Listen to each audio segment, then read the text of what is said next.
kicking up dust on a rick house floor. Charred oak whispers we can't ignore. Stories in the mash, fire in the grain. Raise up your glass, feel that bourbon flame. We're the bourbon legends, let the spirit flow. From the backwoods stills to tonight's big show. Every drop a story, every sip that's drowned. We're bourbon legends, let's throw it down. Let's throw it down. From Kentucky hills to the neon lights, we're talking small batch days and whiskey nights. Tasting the past in every pour, gonna carve our names on the distiller's door. We're the bourbon legends, let the spirit flow. From the backwoods stills to tonight's big show. Every drop a story, every sip that's drowned. We're bourbon legends, let's throw it down. Let's throw it down.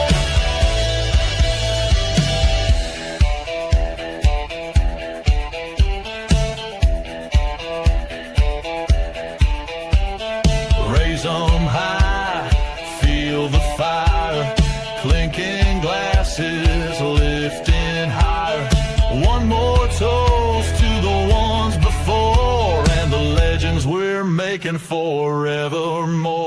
We're the bourbon legends, let the spirit flow. From the rick house walls to your front row.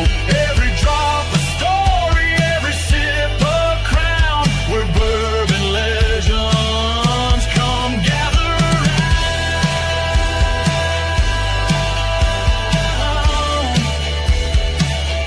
Come gather round.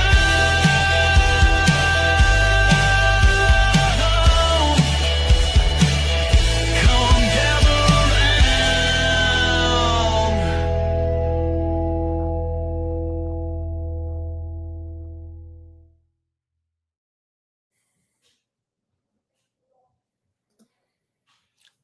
Hello, everybody. It is Tuesday, February 3rd, and this is an impromptu Battle of the Basic Pours. Yeah, you heard that right. Impromptu. That should be the word of the night, but it's not going to be. But we will have a word of the night. When you hear it, you'll have to drink. First of all, let's welcome in Roger. Hello, Roger. Hello, Craig. How are you, my friend? Wearing your Michigan gear. Yeah, my Jordan, Michigan stuff. I'm all signed up. Who am I? I'm Dusty May, coach of the Michigan, sitting in Michigan State on their bench. I thought you were Chapel Roan there at the Oscars. I didn't know. No, I don't know what the hell Will is doing in the background, but we're going to bring him on anyway. I thought he was putting in. I thought he was putting in eye drops. He's over there trying to juggle or something. Do you remember on the David Letterman show they had stupid human tricks? Yeah. Stupid human. Yeah, stupid human tricks. I'm trying to do stupid human tricks and failing miserably. Well, I mean, if you want to be a real man, you should do it with a real big bottle like this. My nose is not big enough for that, Craig. My nose isn't big enough either. Yeah. And I don't want to, waste. I tell you what, if you guys would keep your nose out of other people's business, you'd let it have time to grow. Hey, this is Scotch, so it's okay. It's okay if I drop Scotch, right? Yeah. I mean, that's I mean, you could drop it or throw it out or do whatever you want to with it. Well, I said it was an impromptu show, so do stupid human tricks or whatever. Yeah. Well, I thought I saw everything today, but Bobby Bad Axe Bourbon is throwing out a challenge. It's called the Bottle Push-Up Challenge. You do a push-up, one-handed push-up off the top of a bourbon bottle. Why the hell would anybody want to do that? I don't know, but it was like... You know what? He's going to have a lawsuit because some fat ass like me is going to try to do it. The bottle's going to break. I'm going to have lacerations all over my hand. And then I'm going to turn around and sue him for it. Come on, Bobby. Get Come with on, it, Bobby. man. You can't do that, Bobby. You're going to hurt somebody. Not everybody is buff like Bobby Bad Axe could do that. I guarantee you, I know somebody who can't do that. He's in the chat right now. It's Keith P. I bet Keith P can't do a one-handed push-up off a bottle. I don't know why you'd want to push away a bottle. That's my thing. Yeah. Just saying. I mean, I always try to drag it closer. who knows? I mean, yeah, let's do some pull-ups. One-handed pull-ups. Is that a pull-up or is that a chin-up? It's however you want to say it. What bottles are you guys holding up? Are you holding up this green label bottle? The Weller Special Reserve. The very first FOMO bottle that everybody and look, everybody basically looks like they're having a neck pour. Yeah, pretty close to it anyway. Yeah, this is my garfed up bottle that I needed to open because I drank the other one. So, I do still like it. I don't know about everybody else. Let's talk about this bottle since it is the what did we call this night? The Battle of the Budget Pours. Yeah, because basically everything we get here is under $30. Should be under 30. Should be, yeah, and it's things that we all probably started out with early in our bourbon journey, or you were forced to start out with because of what was available at a restaurant or a bar or whatever. But I remember in St. Louis, you couldn't find, the green label Weller. That was so hard to find. First time I ever got one was at the Buffalo Trace Distillery, and I thought I was in heaven. Yeah. Oh, hey, before we get into this, let me run this banner. Oh. Anybody that hears this word, drink when you hear the word budget. All right. So that is the word of the night is budget pours. Tuesday night pours. You can call them Tuesday night pours. It's just. So is anybody else out there drinking with us? Put what you're drinking in the chat, please. I hope so. So we're going to start with, like Roger, you were saying, one of the first allocated bottles. I mean, it was one of the first allocated bottles I could get. I remember going to the liquor store and the guy says, "Hey, we have some allocated stuff in the back." And I'm like, "You do? What do you have?" And he goes, "Weller." And I was like, "Weller." You got all excited, didn't you? Yeah, and he brought out the green label, and he's like, now that you're in the Bourbon Club, you can have this anytime you want. Just come. Oh, man, I was going down there like every couple of weeks buying Weller for everybody and then muling it back home. And, thought I was really something. Yeah, well, when you first start, there's a good 90 proof, wheated bourbon that they do. And I think a lot of people frown on it because they've gotten spoiled because they've had everything else. But I still think it's up there. It's a pretty good bottle. For the availability that you should be able to find it. And like you said, it should be under $30. I have seen places that want $100 for this bottle. It's no 107 Weller, and it's no foolproof Weller. But for what you get out of it, I think it's a pretty good pour. Hey, for a 90 proofer, lots of flavor for a 90 proofer. I don't see anything wrong at all with it if you can find it for a good price. Yeah, but just like you said, several bottles. But the one bottle I don't have, and this is not news to everybody now, but maybe it is if you don't pay attention. One of the things about the Weller Special Reserve is it had a screw top. Mm-hmm. Everybody wondered, why did it have a screw top? Why did the 12-year have a screw top? And I know Roger has said this many, many times on the show and just in general chat, is because there was a hard time Buffalo Trace sourcing bottles. I still don't understand that. I mean, they had enough Well, there was bottles to do the other ones, but that back there for a while, right after the pandemic, there was a glass shortage, and they had ordered heavy into that Stelvin. It's called a Stelvin enclosure, and that's what the screw cap is. And they put a lot of money in, bottling equipment into that, thinking that was going to be the way that they go forward.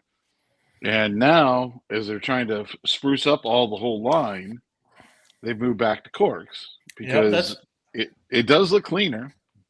that's what Foolproof Hunter was saying, that they are on cork. And of course, whether this is a marketing ploy or something, I don't know. But hey, I got to get one because I've got the Weller lineup, and if I'm going to display them, I don't want a screw top on there. I want that gold foil, like Gold the foil, 107 and the yeah. Foolproof. So I'm going to have to Think go about find it. another bottle of this. They're trying to get away from the screw top being a more budget type drink. Yeah, exactly. Does Being a anybody out budget there pour. does anybody out there in TV land know what is the MSRP on a Weller Special Reserve with a gold full top and a cork now? Is it still the same price MSRP, or have they jumped the price up by $10 for that cork and full paper? Does anybody know? Roger? $27.99 at the distillery. They had half the bottles they had out were the screw caps, and half were the gold labels, and those were of course going first. But they should be around the same price, like 27. Has anybody have they dropped outside of the distillery? Has anybody seen one in the wild? Yeah, they were over in Memphis. There's a few bottles that were over in Memphis, and of course, who grabbed one right off the bat? Daniel Beasley, I bet. Daniel Beasley. You can guess that. He grabbed one. He's got one. Corks are better. He's cork man. So look here, show me the proof week W2K. What does that stand for? W2K. Cheers to you, but please explain what the W2K means. Anybody know? I don't know. I don't know. I'm wondering if it's just something that YouTube is doing weird in the chat, because I see a lot of different add-ons to people's names. Yeah, like Bortner here. He's a QK4ZL. Yeah, That's very weird. but weird. he is part of our law enforcement community, so he might be He's driving right now. He said he's not drinking and driving. Oh, Foolproof. Show me the Foolproof W2K. Just says it shows up sometimes. That's just a YouTube thing. it's a YouTube thing. That's my 5140. There you go. So we all agree we like the Special Reserve. Yeah, I think so. My wife is over here. She's like, I like the Special Reserve. Yeah, She likes it. Renee, what do you think? Renee can't hear because I'm wearing these earbuds. Mm-hmm. But to ask her, What do you think like of the Special Reserve? I like it a lot. a lot? She likes it enough that maybe she's going to go buy me a gold full corked bottle. Absolutely. That will work. Well, and I go back to that 90 proof. There's a lot of flavor in that bottle for 90 proof, and Yeah, if you there can is. get it below $30, I say buy it all day long. It's right there with all the other good bottles that are in this price range. I'd be Absolutely. interested in trying that against this bottle, because this bottle was bought in 2019. So I wonder if it's changed. There's another thing to think about over the last few years. Has it changed? I'd be interested in trying that. So I give it a thumbs up. You give it a thumbs up? If you have to Yeah. get it, you have a bottle to grab, muted. Why did my mic? Did somebody hit my mute mic to mute me? Nope. No hands. Not No touching hands. anything. I give it a thumbs up as well. As Yeah. long as you can get it below $30. You know, don't be like some of these places in town that want $45, $50 for that bottle. For a For a $7.50. $7.50. Right. I was gonna say you're gonna pay a little bit more should pay a little bit more for a handle, but you Well, yeah. shouldn't Or a pay leader. liter. But you I shouldn't call pay a handle a $100. liter or whatever. No, You hell shouldn't pay no. It's not worth $100 for it. $100. And I've Handle's seen it twice 1.75. Liter is 1 liter. Mhm. And Yeah. they have those bottles. I always wanted to get the 375, 750, 1 liter, 175 of these bottles, but Mhm. never did.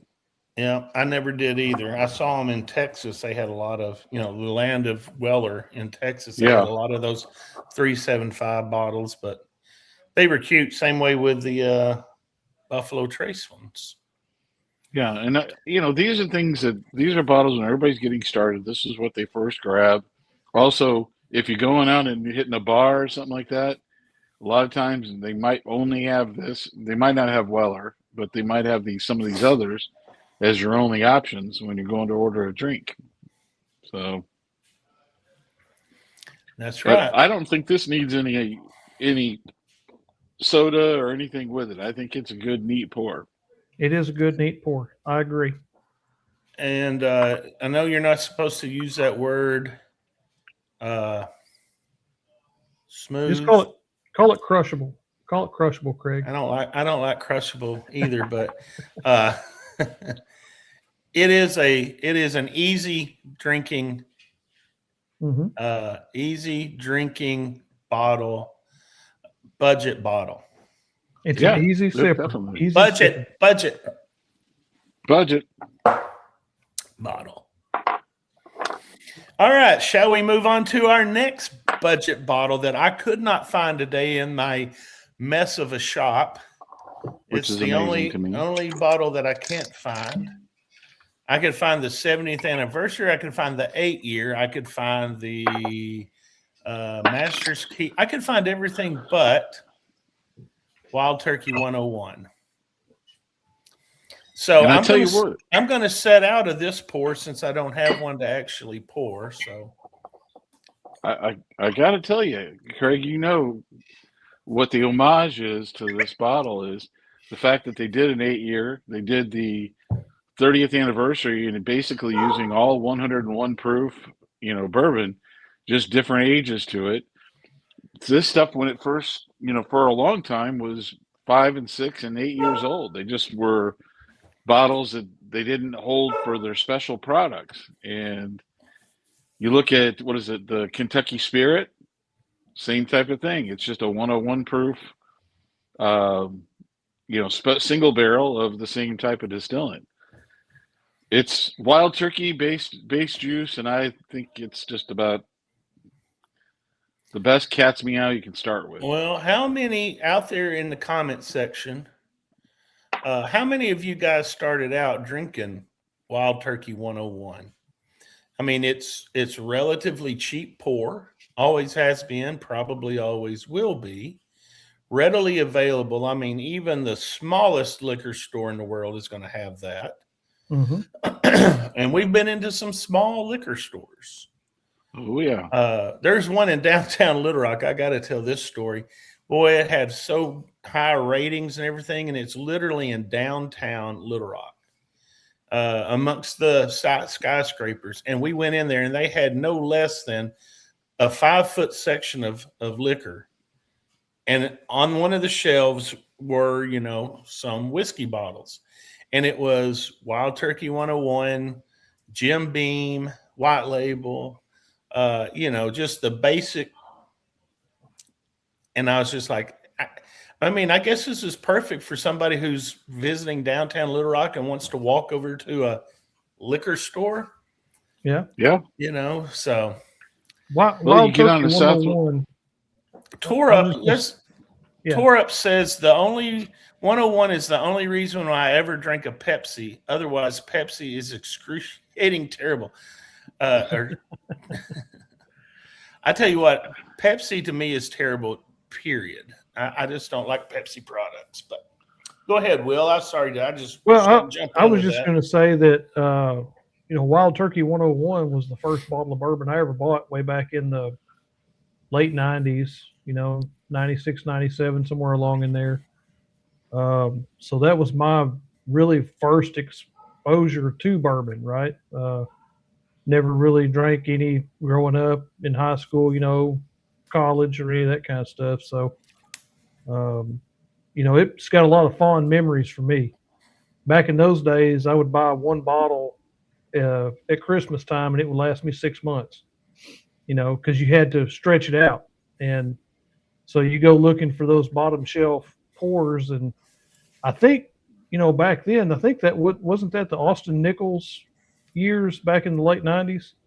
Yeah. So you had yep. that big paper label with the big turkey on it, and me being an outdoors type person, that just really drew me in. That marketing, man, that just set the hook and pulled me right in.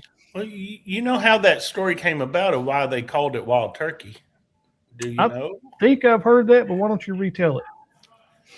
Well, I'm going to go off of memory instead of Chat GTP, but I believe they were all on a turkey hunt. And when I say they all, I don't know who is actually, I guess some of the bigwigs.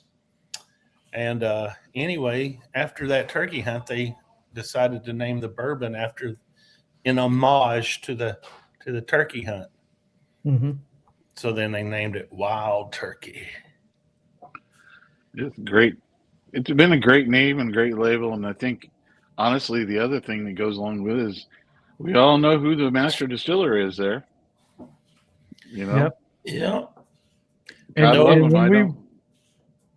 When we went last October to the distillery and getting to see Mr. Jimmy and have him sign a bottle of 101 for me was great. That was just a kind of a pinnacle on my bourbon journey, is being able to do that. And, I told him, I said, this is the first bottle of bourbon I ever bought was a Wild Turkey 101. He's like, well, how many did you drink out of your daddy's liquor cabinet before you bought one? And I said, well, none, because he didn't really keep any in the house. So, but it was a fun experience, a memory I'll have the rest of my years, that I got to hang out with you guys and do that. So that was a magical day. He was classic, and his wife was just awesome to talk with, and because she goes, "Oh, I signed all those damn checks." Like, let's take one step backwards here. We've kind of got a challenge going out to Will. Georgia Outlaw 777 says, "Chill Will Rocco. I didn't really hate the Weller, but to me it tasted the same as Buffalo Trace and Benchmark Bonded. So for the price, it just wasn't worth it." Well, Will, you have a rebuttal to that? Well, no, I mean, and he's responding to a comment I made earlier in the comments about, hey, that's what's really great about bourbon is, just like you said, you can't stand Pepsi products. Somebody else loves Pepsi products. So there's something out there for everyone in the bourbon game. So there's things that I don't particularly care about that Roger really likes. And so I completely understand what GA Outlaw is saying. Hey, if I can get, Buffalo Trace or Benchmark Bonded cheaper than the Weller, and I think those are better products, then that's what I'm going to buy. The only comment I have, and like you said, it is everybody's opinion. The Weller is a wheated product, whereas the Buffalo Trace, correct me if I'm wrong, that's a high rye bourbon, correct? That mash bill they use is high rye. Well, as high as they do, it's just right. It's corn. Yeah. It's corn. And I'm not for sure about the Benchmark, what it is, whether it's what mash bill they use for that one, but I'm sorry. Go ahead, Raj. I can see their point though, because the Weller's a pretty sweet forward, wheated bourbon, and Buffalo Trace is a pretty sweet forward bourbon, so you get a lot of the same notes where on the Buffalo Trace and the Benchmark, you don't have that little funkiness from the wheat, right? So some people don't like that little funkiness that the Now, wheat gives it. now you see, I get that. I get that. What did we say one time? We weren't going to call it funk. We were going to call it something else. You don't want to say like barnyard funk, but you'd get earthiness. Earthiness. Yeah, Yeah, earthiness, yeah. earthiness or Yeah, I don't get that off of the special reserve. Maybe because it's 90 proofer or something. But Yeah, uh, I don't pick that up as much either. It just comes across more as a sweetness than that earthiness that you get out of some weeders. so back to Wild Turkey 101. We were talking about Mr. Jimmy. Mr. Jimmy has a real affection for 101 proof. oh yeah. Jimmy thinks that's the sweet spot. And, we would have never got any of these higher proof, bottles had it not been for his son, Bruce, saying, Dad, we need to do this because, it's one mash bill. All Wild Turkey products is one mash bill. It just depends where it is in the rick house as opposed to how it is going to take, different proofs and whatnot. But 101 is, I think Jimmy, if he was on the show right now, he would tell you that that's the best to get the most out of the flavor of a product is 101. He'd also tell you to what? He'd also tell you don't change the damn thing. Yeah, because he never wanted to, and the kids that did it. And again, I don't. I'll be honest with you. Some of the stuff they've made with it, and they're making with it going forward, maybe not my favorite. I'll just say that. I'll be honest with them. I mean, I think some of the Masters Keep stuff has been hits, and some of them have been big misses. But again, they're experimenting. They're getting out there. They're trying to get a more of a premium product with a higher proof point and see if it sticks and works. In doing the research for Thursday night show, I came across, and I believe it's Jim Beam. I'm not featuring it on the show, but I want to say it was Lineage. It may not be Lineage. It's one of the Jim Beam products coming out this year that is finished in apple brandy barrels with cinnamon in it as well. That's the Booker's Reserves. Okay, Booker's. I couldn't remember. I knew It's it a was rye, the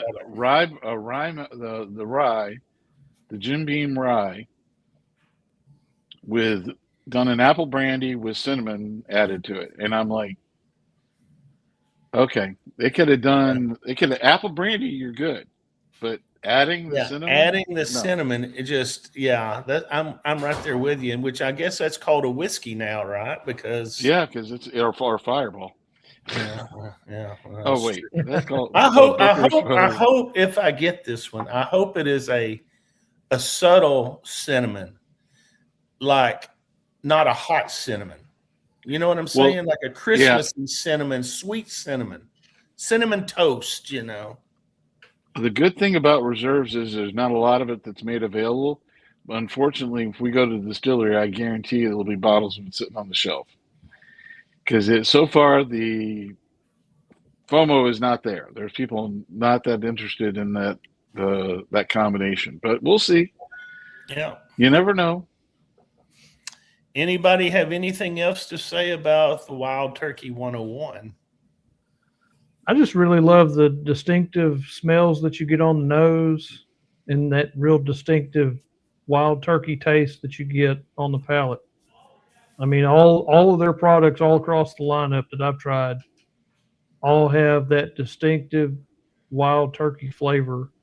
Even though the 101 8-year is totally different than the regular 101, which is totally different than the 70th anniversary 101, which is totally different than the 101 Kentucky Spirit, and just on down the road, they all have that common thread. And I guess it's from the yeast strain that they use probably. You mean the one that Jimmy saved in his refrigerator? Yeah. So I mean, that's just I've always loved it since I bought the first bottle, and I'll always have multiple Wild Turkey products sitting on my shelves. I mean, as long as I'm pouring bourbon, there'll be a Wild Turkey around somewhere. Well, and the other thing I always bring up is when you go out to a restaurant. This is where part of this came back to us, is thinking of items and things. You can get this at a restaurant. You can probably get a pour of it. But a lot of times when you get an old fashioned, and if they offer you 101 Wild Turkey as a replacement, that is the budget old fashioned that you want to That have. is, yes, That is the budget old fashioned. the budget. Yep. One thing for you guys that just view us here or on Facebook, over on our Discord page, if you ever jump in there where there's usually somebody in the bar nightly, we usually end the night being forced to have a drink of Wild Turkey, a Wild Turkey product. It may be 101, it may be single Rickhouse, but that's usually how we like to end our night, as an homage to the Wild Turkey. Yeah. All right. Again, thumbs up. Oh yeah, thumbs up. Thumbs up for that. Are we doing? I'm sorry, I just wanted to ask: Are we doing the Chill Will Rocco's whiskey trivia tonight? Oh yeah, we can if you want to. Do you want to throw something out there? Well, I mean, I just thought since we've talked about 2 bottles, and before we jump into the next bottle, maybe we just throw a couple of questions out there. All right, here we I go. like that idea. Chill Will Rocco's trivia. I like that graphic too. That graphic makes me look good. So that graphic was cool before everybody jumped on the Chat GTP bandwagon of yeah. Take a what do you know about me and make a caricature. Yeah.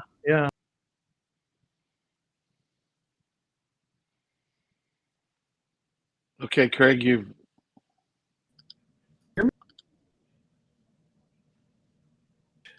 Wow. When you take them off the stage, it mutes you. I was backstage. I didn't take him off the stage. It just kicked him out for no reason. It probably doesn't want us to do trivia. No, I think you should go ahead and give us some. I mean, StreamYard doesn't want us to, is what the problem is. No. So hey, this is all for those folks, our listeners. Put your answers in the chat. Throw them out there. Let's see who's the smartest and knows some of these bourbon questions.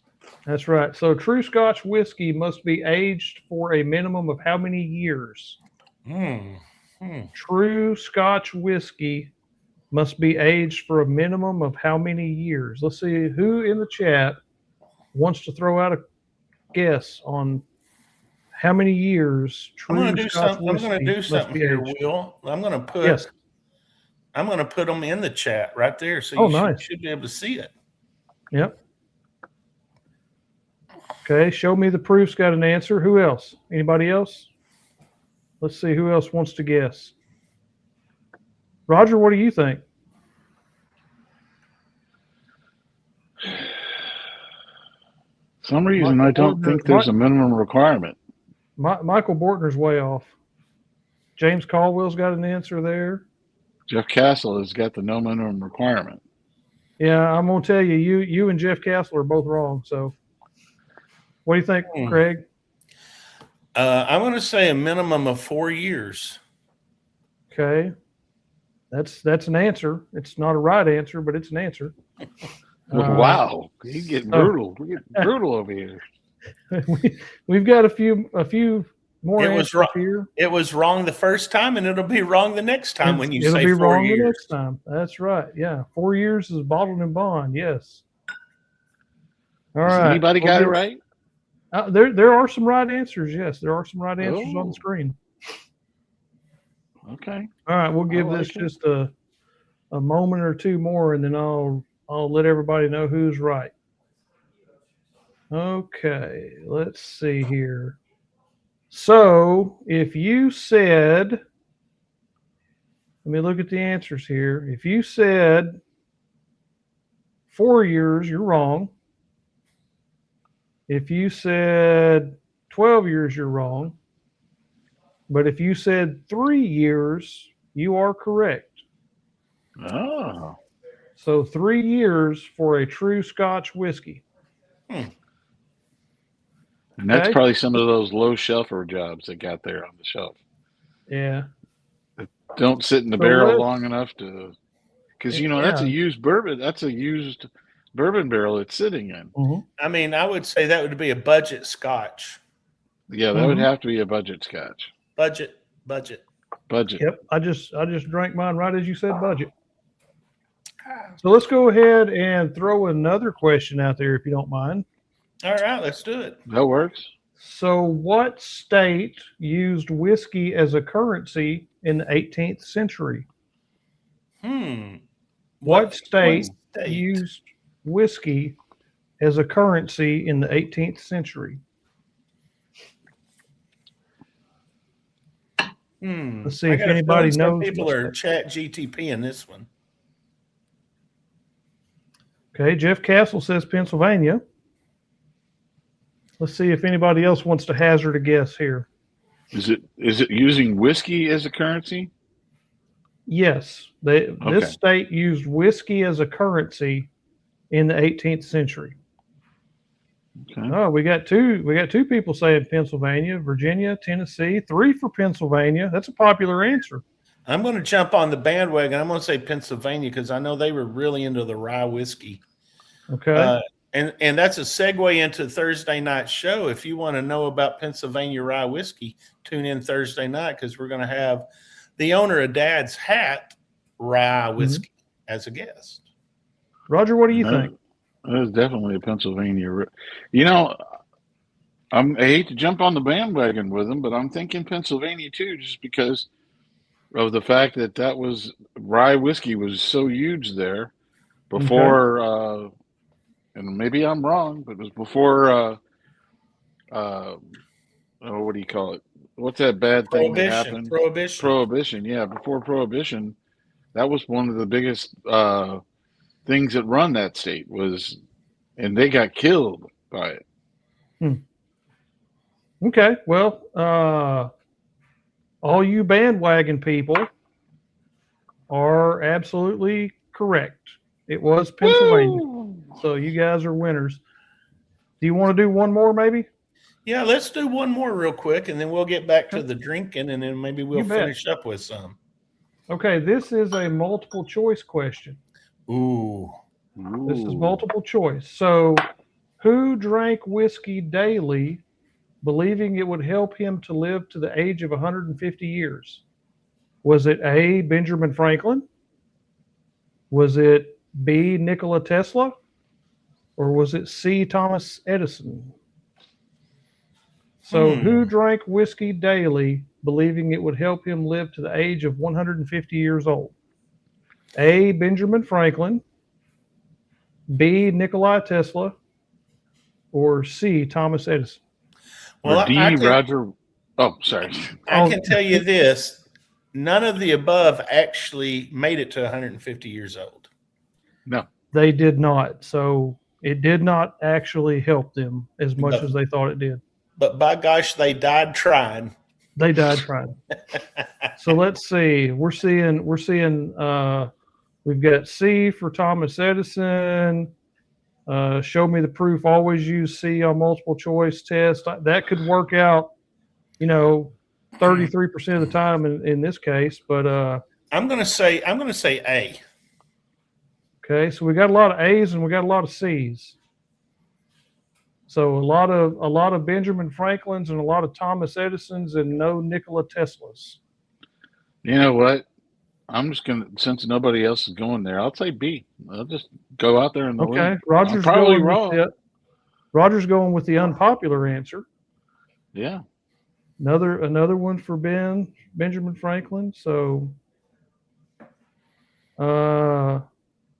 Jeff Castle, Winston Churchill would have been a really excellent answer for this question, but I don't know if he believed he would live to 150. I think he did it just because. Yeah, I agree And with you there. I don't know that he drank whiskey every day. I need to go back and look at that. I know he drank a lot every day, but I don't know how Yeah. much of it was whiskey. I lot know of he gin. consumed a lot of gin and a lot of champagne.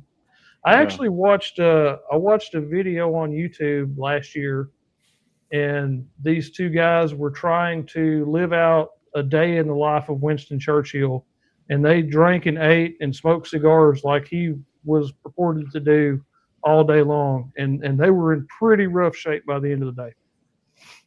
So Yeah. it was interesting. Okay, so let's go ahead and get on with the answer then. If you said Thomas Edison, you are incorrect. If you said Benjamin Franklin, which a lot of people did, you are also incorrect. It was actually Nikola Tesla who believed drinking whiskey every day would allow him to live to 100 years old, 150 years old. And you know what? You know what? If he wouldn't have been killed, he probably would have made it to 150 because Yeah, because he was electrifying himself and all kinds of shit. oh yeah, he was going to give free electricity to all of us way before. I mean, no, they don't give away free electricity anyway, but like, you know, he came up with so many brilliant ideas. That Somebody was a definitely, three-pointer. Did you see that? I somebody went with definitely got rid of him. the unpopular answer. Three-pointer from the corner. Roger, you got it.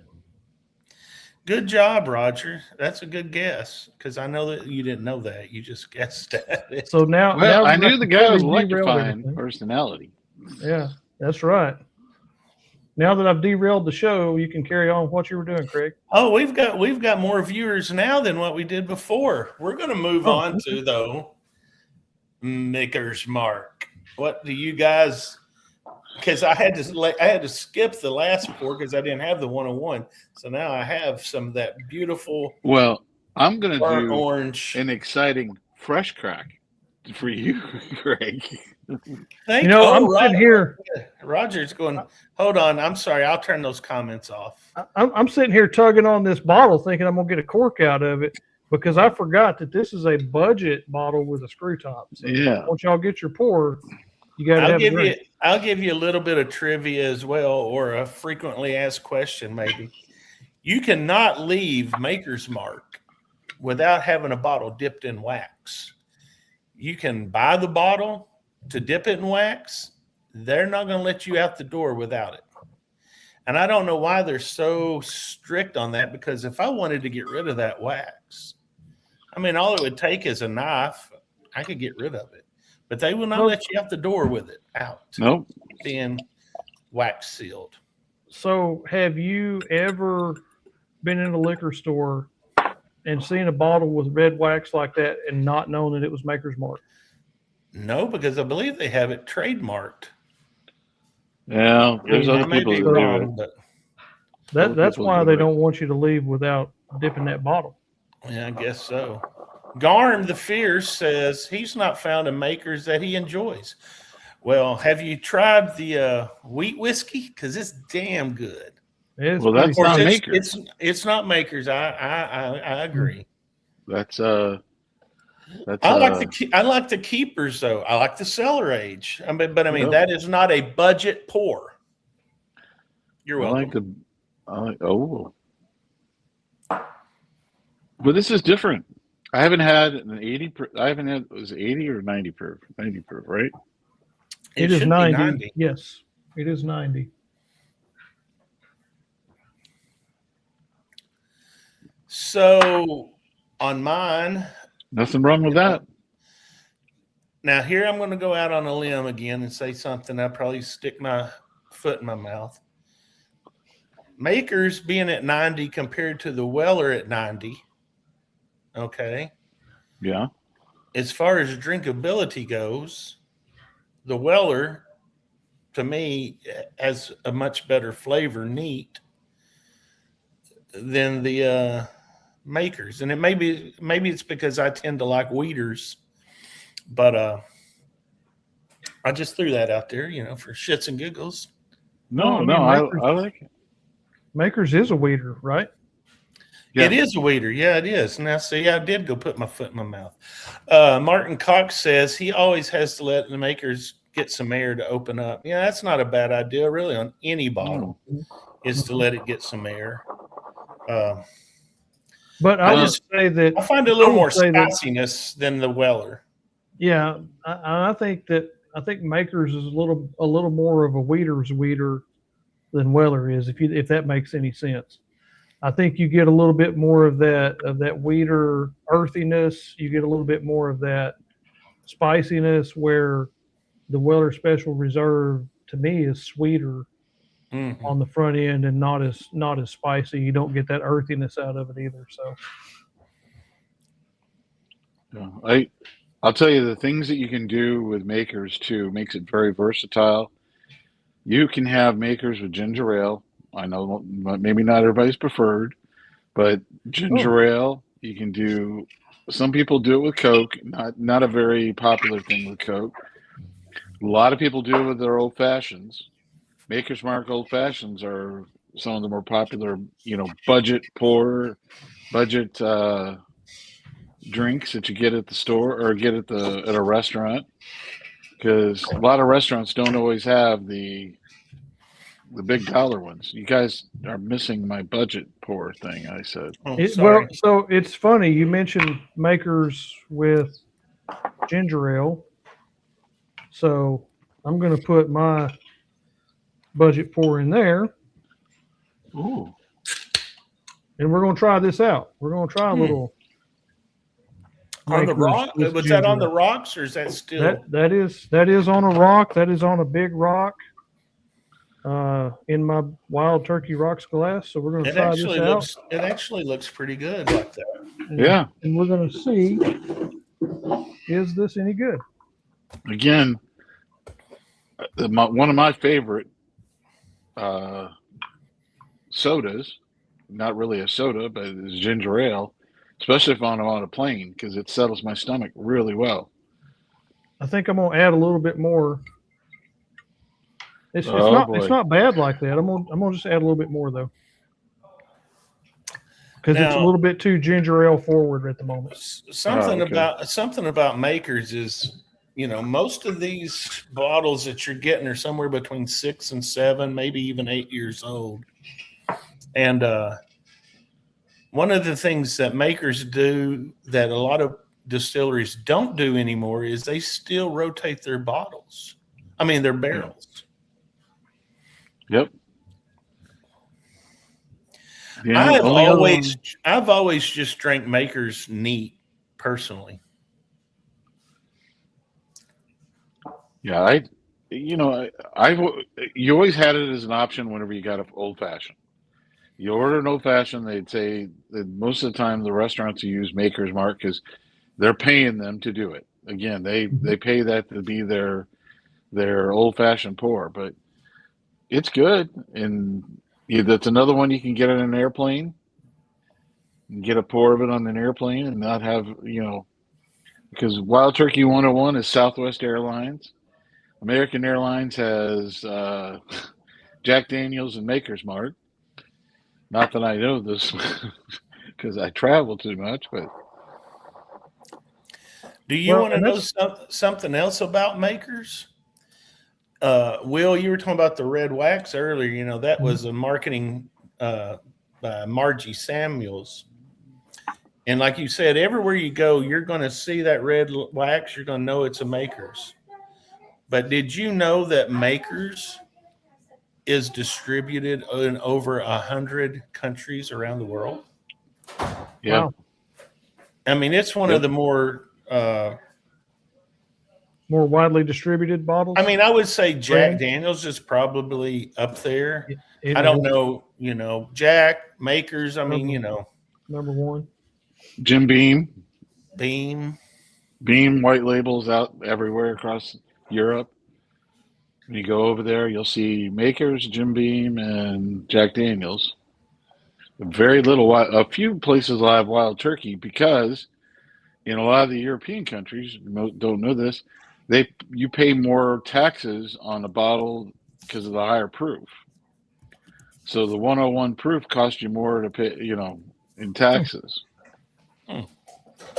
And you were talking about that marketing on the Maker's Mark bottle. So this is another bottle that started me on my bourbon journey. So back when I was buying one bottle a year at Christmas, one year I would buy Wild Turkey 101. The next year I'd buy the Maker's Mark because I went in the store and I saw the red wax and I was like, oh, this, this looks great. I'm going to try it out. And so that's another just piece of bourbon history for me. Now, to me, the Wild Turkey 101 has held up very, very well over the years. The Maker's Mark, the regular Maker's Mark, to me, I don't enjoy it as much now as I did back then. I would rather have, Well, a your cask your strength. your palate has Yeah. become more sophisticated, Yeah. along with your celebrityness.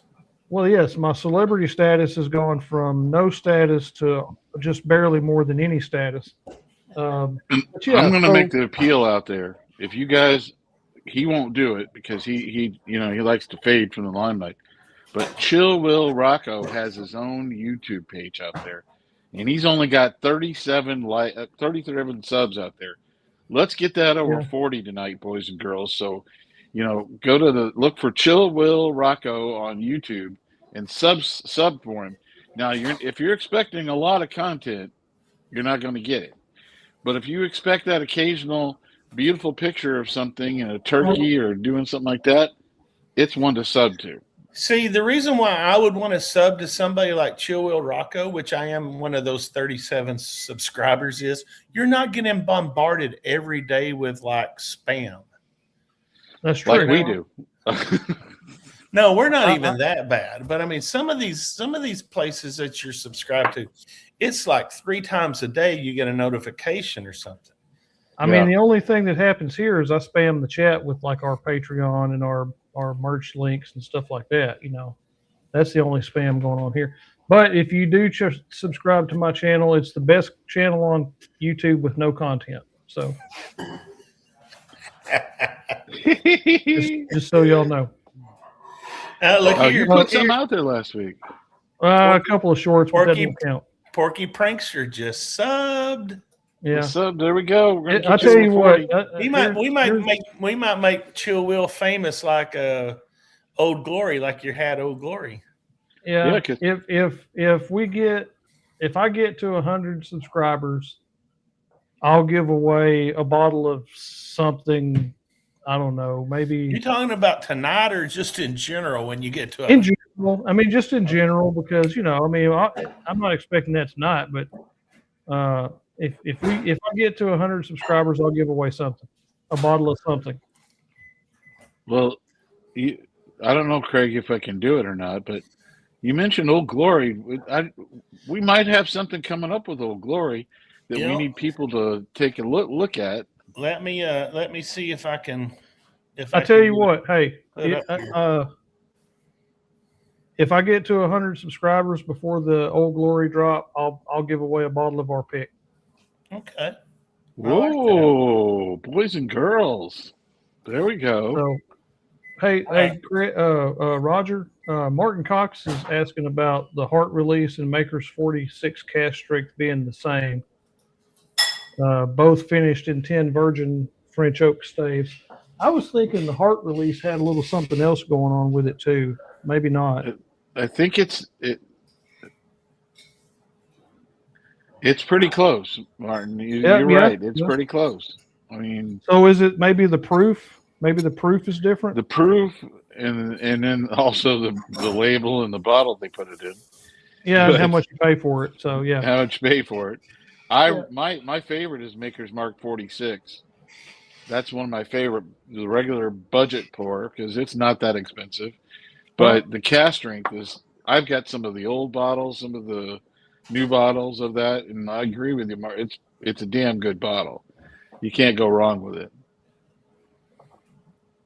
All right, we're coming up on the top of the hour. I think that's a good time for Roger to. I'm going to let you talk over this. Well, boys and girls, we have available our second barrel pick, but our first barrel pick of 2026 and we have the Bourbon Legends doing with Old Glory Distilling. We pulled out a barrel, and we named it the Volunteer, and it's the first ever Tennessee wheated whiskey offered outside of Old Glory. Old Glory's always kept that as a bottling that they only do in their in the gift shop, but they've offered it to us, be the first one to offer it to us, and currently it's sitting at 6 years, 9 months. By the time it's probably bottled, it will be 6 years, 10 months, pot stilled, and it comes in at about 124 proof. And I'll tell you what, boys and girls, when you smell this bottle, the first thing, open it up, pour it in a glass, and just take a nose of it.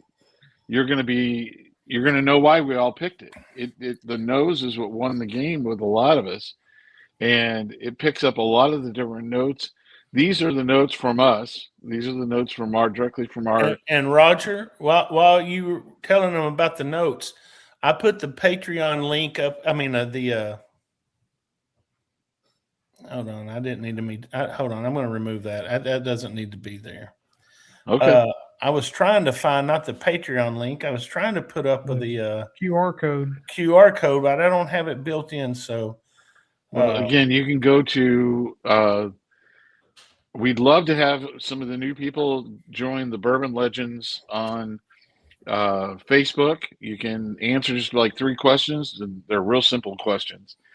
Get into our Facebook group. Jump into the Discord. We have it out there under our Discord under Barrel Picks. We'll hopefully before the end of the night we'll have the QR code. I'll get the QR code put up here at the end of this spiel. Yeah, at the end of this we'll have it up available, but we're going to have this available. The bottles are going to be $77 if it's if you pick it up if we get it delivered, hand delivered, and for shipping it's $87. We're going to be we got a group of us going up there to do a takeover in March, and we're going to be picking up all the bottles and then hope to get them all distributed and run around to everybody as quick as we can. We're going to try to get this. We want to get as many of these orders as we can because it's going to help us decide how we're going to move forward and how many bottles we need going forward when we do picks. So I know it's a ways away. We've got a few weeks for people to do it, and people are going to wait until the very end. We know how it works, but if you got the time and you got the money now, order a bottle, send it to us, and you'll have it locked in place. Right now, we don't have any. We're not going to have any problems with fulfilling all the orders, but as we get a little later on, a couple of weeks, hopefully we pick up some steam and get some more people ordering it. And we can make this a little bit more of a harder to thing because we don't, our group's not as big as we don't have as big as reach as some of the other groups, but we're one of the first to get an Old Glory pick because I can tell you that there's 4 or 5 other YouTube bourbon clubs that are out there that are going there in the next month or two and going to be picking bottles and picking barrels for picks, and we were one of the first. The other one was Adam Major Zero did one, which was released at Southland Liquors in Memphis. It was very popular. It was the Queen Share bottle, but we went with a different route. We went with a mainline bottling of their bourbon. It was our Tennessee wheat whiskey that we thought was the better of the bottles, and of the 4 samples we had, none of them were bad. This was the best one. So 6 years, 10 months. It's got a little age on it. They've only been doing this for 8 or 9 or 10 years anyway. So it's one of the more mature barrels. So that'll help out. So if you haven't, go out and check it out. Check the Venmo, check the link. If you have any questions, please put them in our chat or send it to us at our email. Will be putting up here soon. Yep, I will drop it in the chat. Our Bourbon Legends, if you have any questions about the pick or anything, let us know and we'll get back with you. So I've done my sales pitch. I know we Thank need. you. I just wanted to try to get a few more bottles of this sold, and so we don't Well, worry we about it. we know that everybody's going to wait until the last minute, and you know, honestly, it makes you a little nervous when you don't see a few bottles moving. We've sold under like 15 bottles so far, and we kind of promised them that we'd sell at least 75. So yeah, it makes me a little nervous, but I know that you guys can, that you can do it. And like Roger was saying, once we get this going, how come I'm not on here talking with you? Once we get this thing going, that gives us more opportunities to do things in the future. And that's the thing. Future barrel picks are going to start to become uh, a little easier and a little harder. And I say that because it's going to be easier because there's going to be more availability. But to partner with somebody in a liquor store is going to be harder because people are not going to want to take that risk. I mean, a barrel like this, if we had to buy this barrel outright, it's $14,000. And so,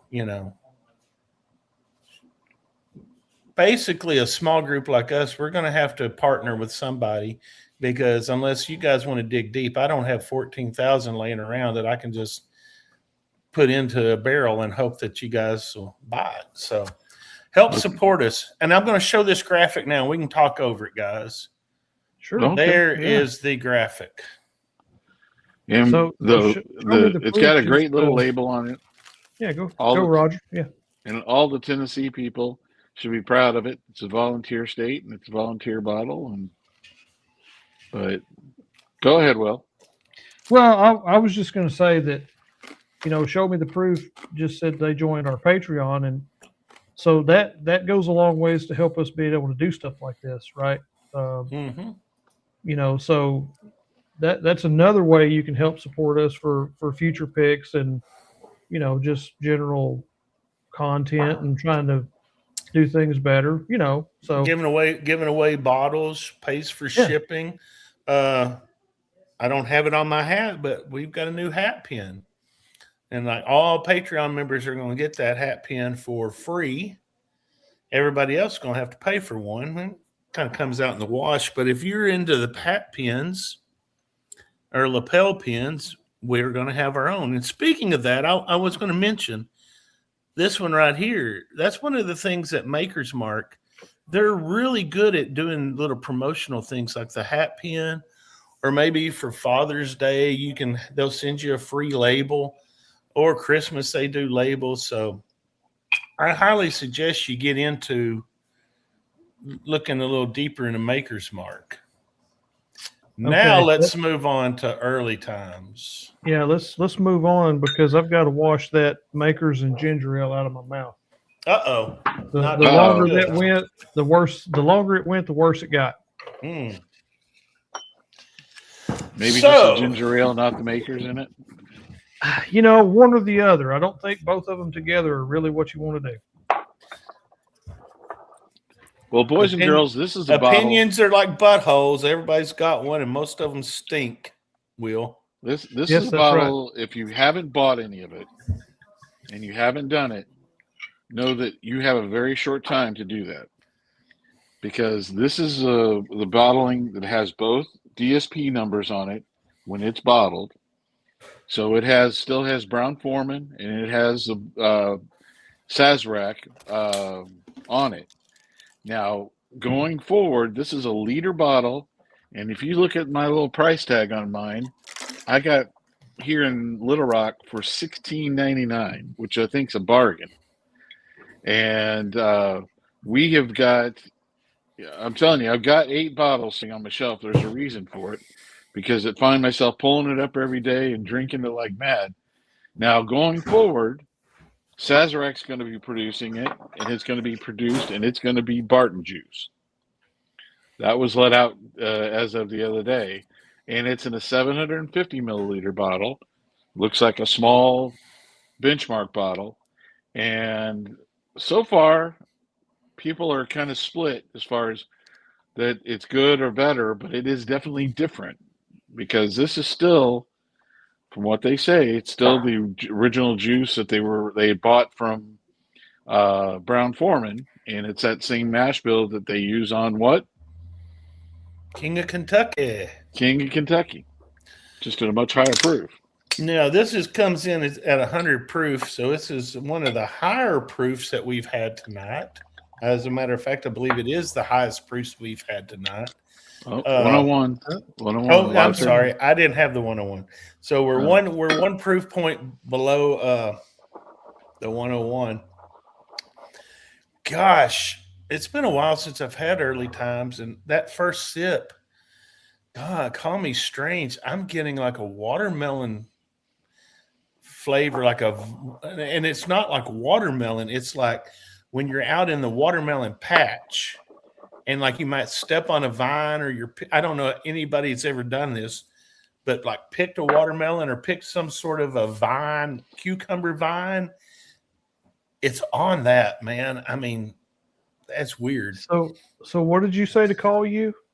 Crazy. I know it sounds crazy, but yeah, this is like when I'm out in the cucumber patch picking cucumbers for my wife.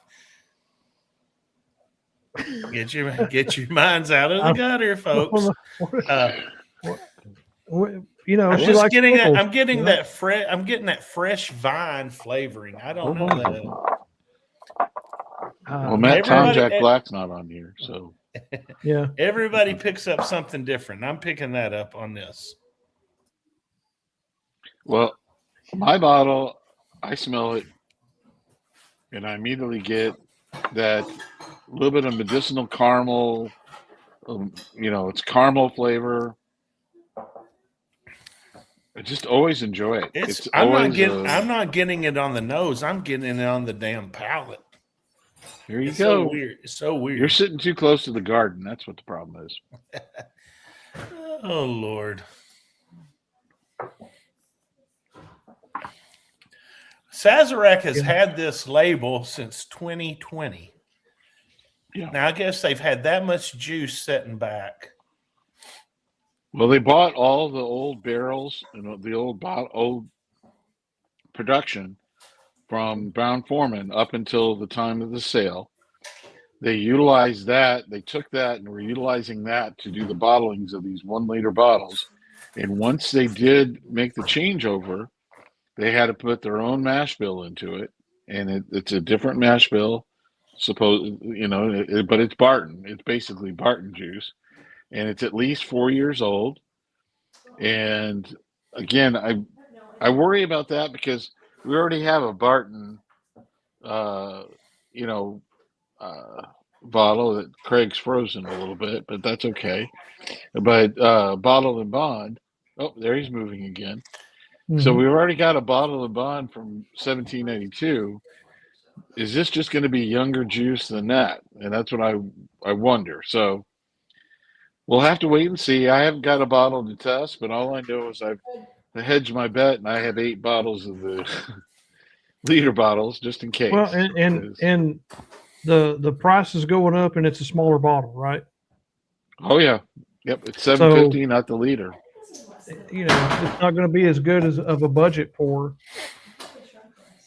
Yeah, it'll be around $24.99. Even this liter bottle, I have seen it upwards of over $30 in stores.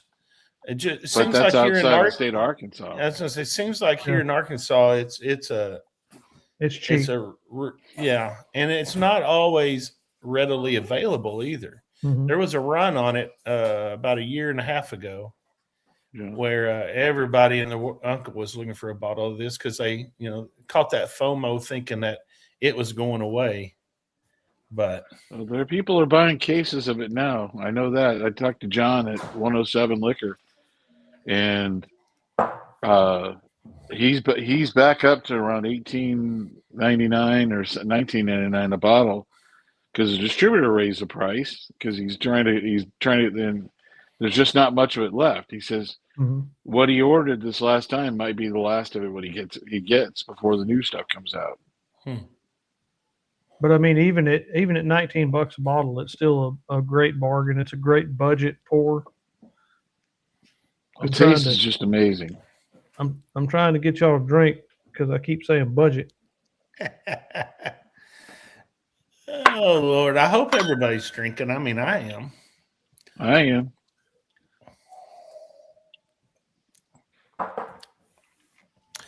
Jeff Castle says that Baker's Drinks did a review on the new 750 bottle, and she said it was $17 where they live. Wow. So That was I mean at that's not bad. Total Wines. I saw it, and Total Wines had it out there, and I guess they're the first ones to get it across the whole country, from what I understand. The Sazerac and Barton and all those guys sent it to them first. So, but not a bad bottle. It's just I'm not saying it's going to be bad. I'm just saying I like this so much better for the price, and I'm glad I got the bottles I have as backups. And I may know Well- I may know a guy who has like 10 or maybe more than that in a barrel ooh, that's right right. now, aging hmm for a little project that Are you double oaking it? yeah, and it's been about a year, so I probably need to go in once need I to do get this some once I sampling. get this speakeasy built and I can actually get into where my barrels are, try it and see how it's changed. Trying to capture that King of Kentucky on a on a small pocketbook, but Yeah, much Oh, yeah. cheaper scale.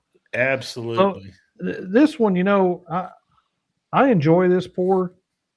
I kind of get like a tea, like a on the nose. You smell like tea a little bit. Yeah, maybe that's what I'm getting. I'm getting some sort of herbal Yeah, plant type flavor.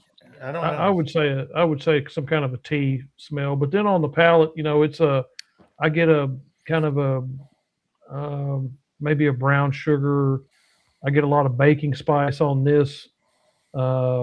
There's a little bit of cinnamon, especially on the end, on the finish, on the palate, and ever so slightly, just a little bit of a nuttiness in there in the mid palate too. But it's a pour that I enjoy. Am I going to buy 10 bottles to hang on to? No, I don't know, I've got 3 over there that's unopened, so Well, I mean, that'll probably keep me. you're on a budget, unlike Roger. That's true. That's true. I hope Roger actually mutes himself when he goes to the bathroom. And Yeah. I say I'm going to mute his mic because I don't know Yeah, what you he's probably- doing. Yeah. I hear him over here doing something, but He's making some kind of noise. Yeah. well, We don't want to repeat it the other night. while Roger's away, let's bring out the big dog in the group, maybe the second biggest dog. Let's talk about Buffalo Trace. Buffalo Trace, another allocated or used to be allocated bottle, and it's a budget pour when you can find it for that.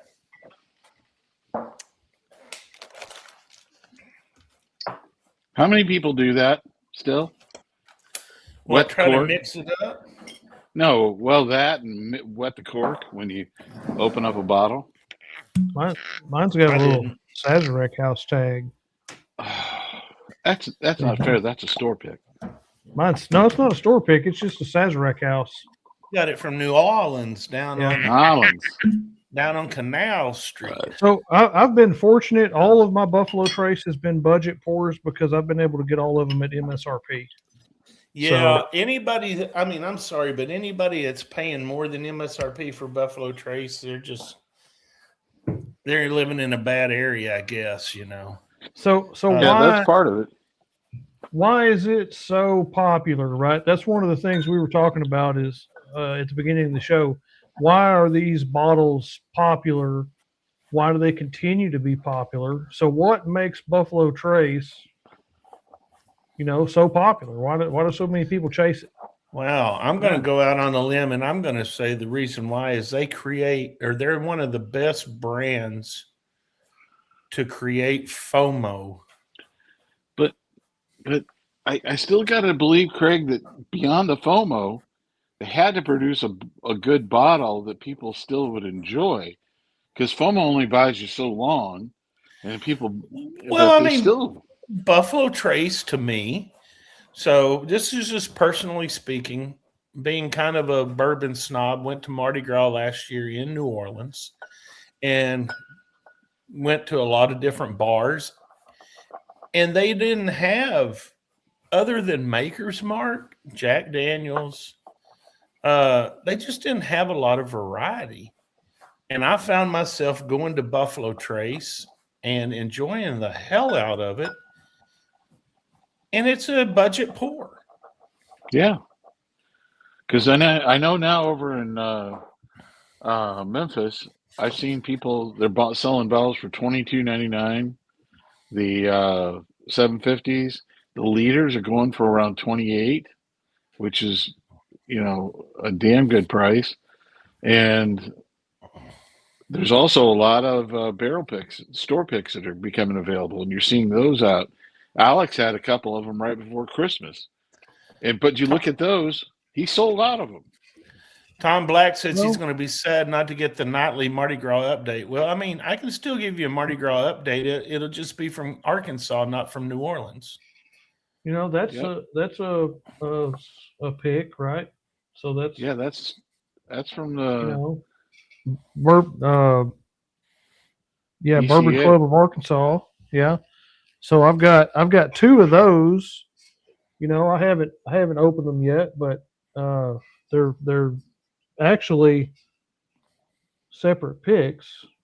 So it'll be interesting to open those and see, if there's any difference between those and, just the standard old Buffalo Trace. Are the single barrels better? Probably.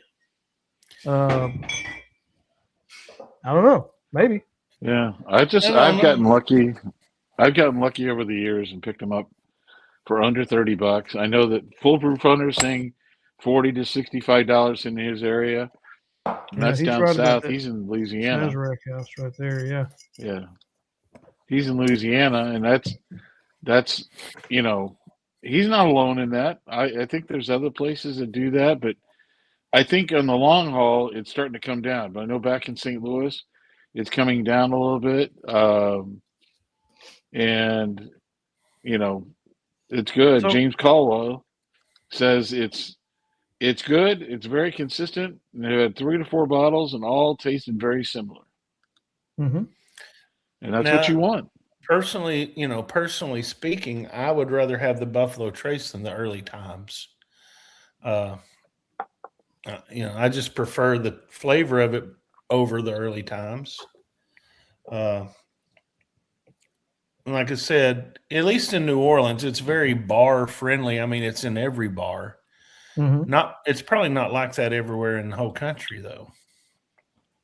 yeah, to me, it's a good, easy, sweet pour. It's kind of got a little bit of maybe a cherry note to it.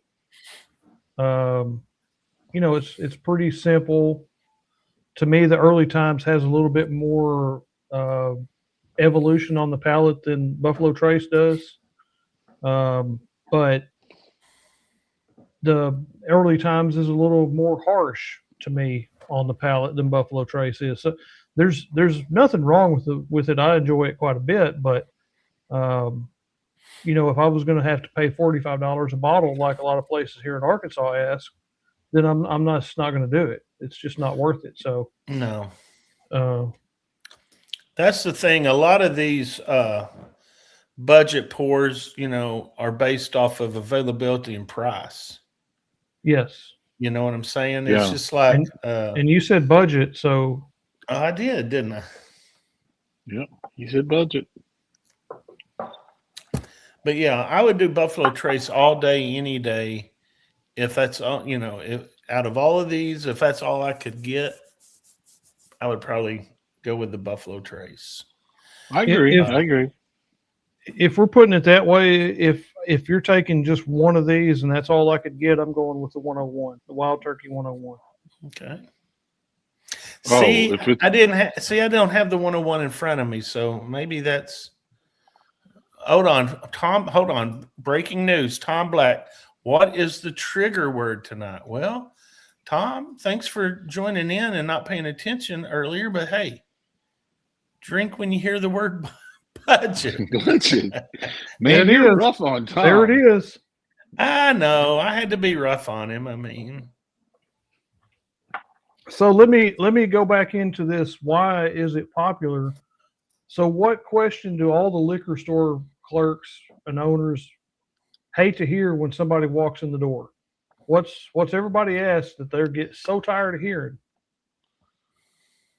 Have you got we're any all- Blantons? That Have the you three got of any us are all Blantons? friggin' studs. You see that? Yeah, I Stallsy's see out that. there telling us that we're all friggin' studs. Yeah. But It's the Mike liquor Stahl. store owners all hate hearing, have you got any Blantons?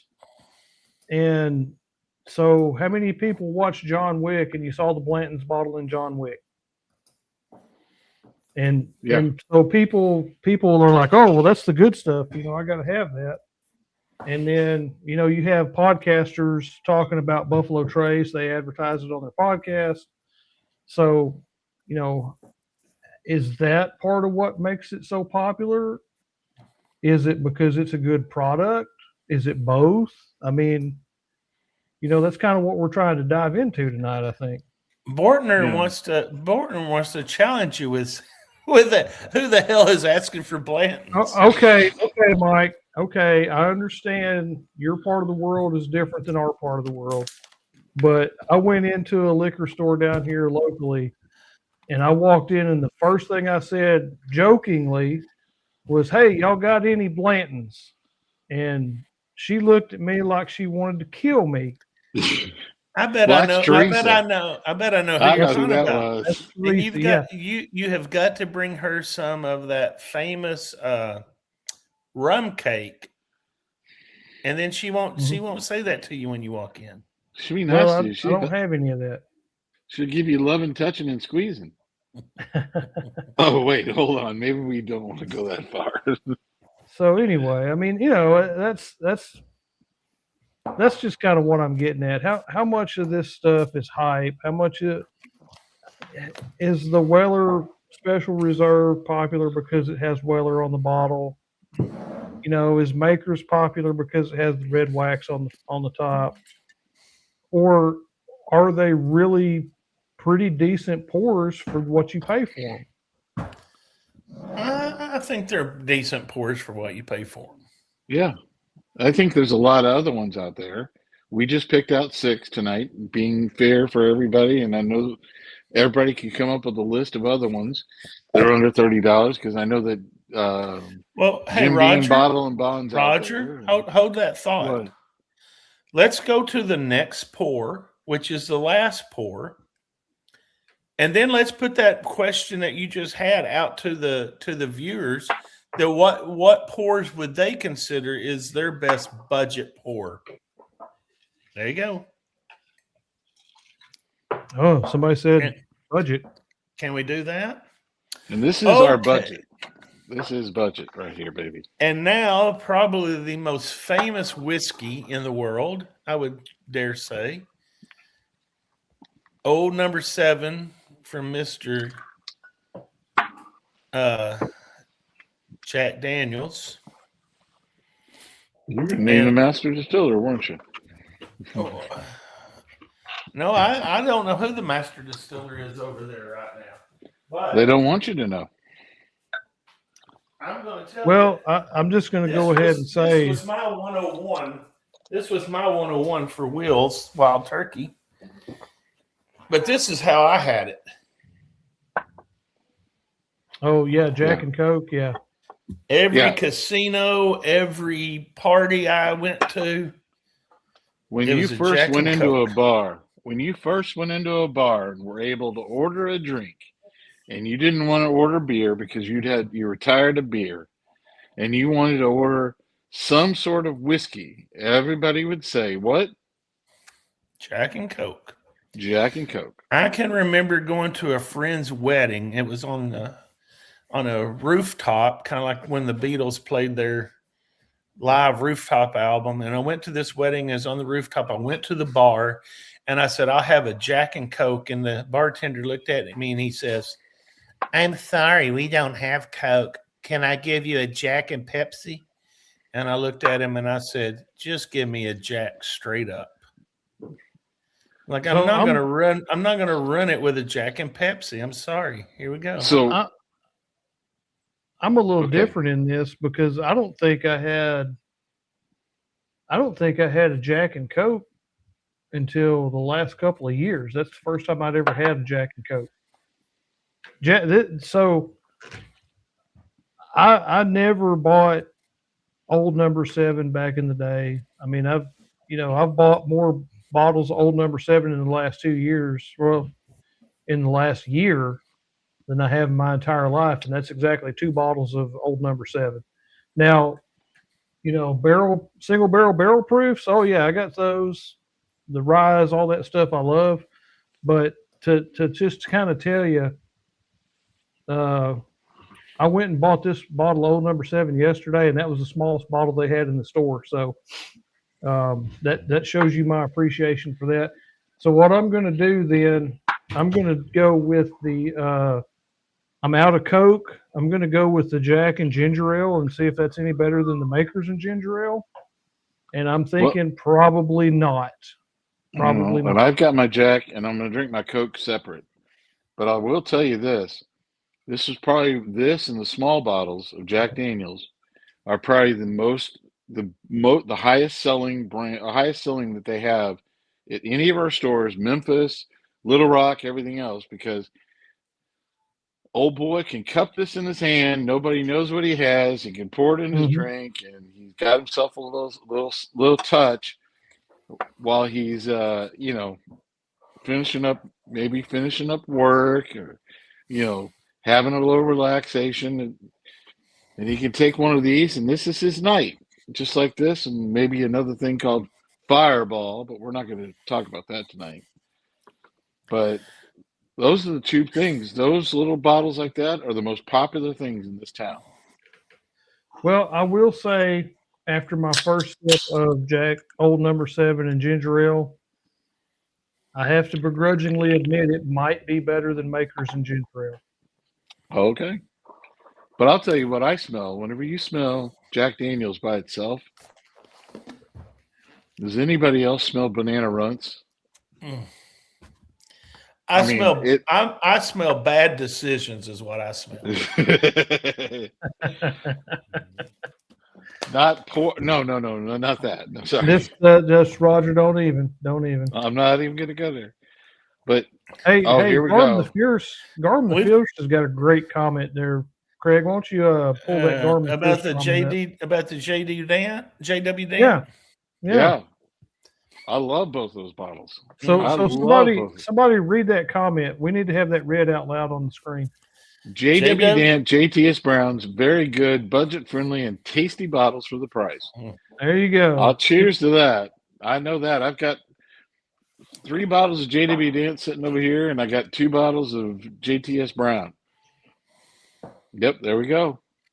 You got to always have that around your house. It's that, and of course, my other favorite one from Heaven Hill, Fighting You Know What.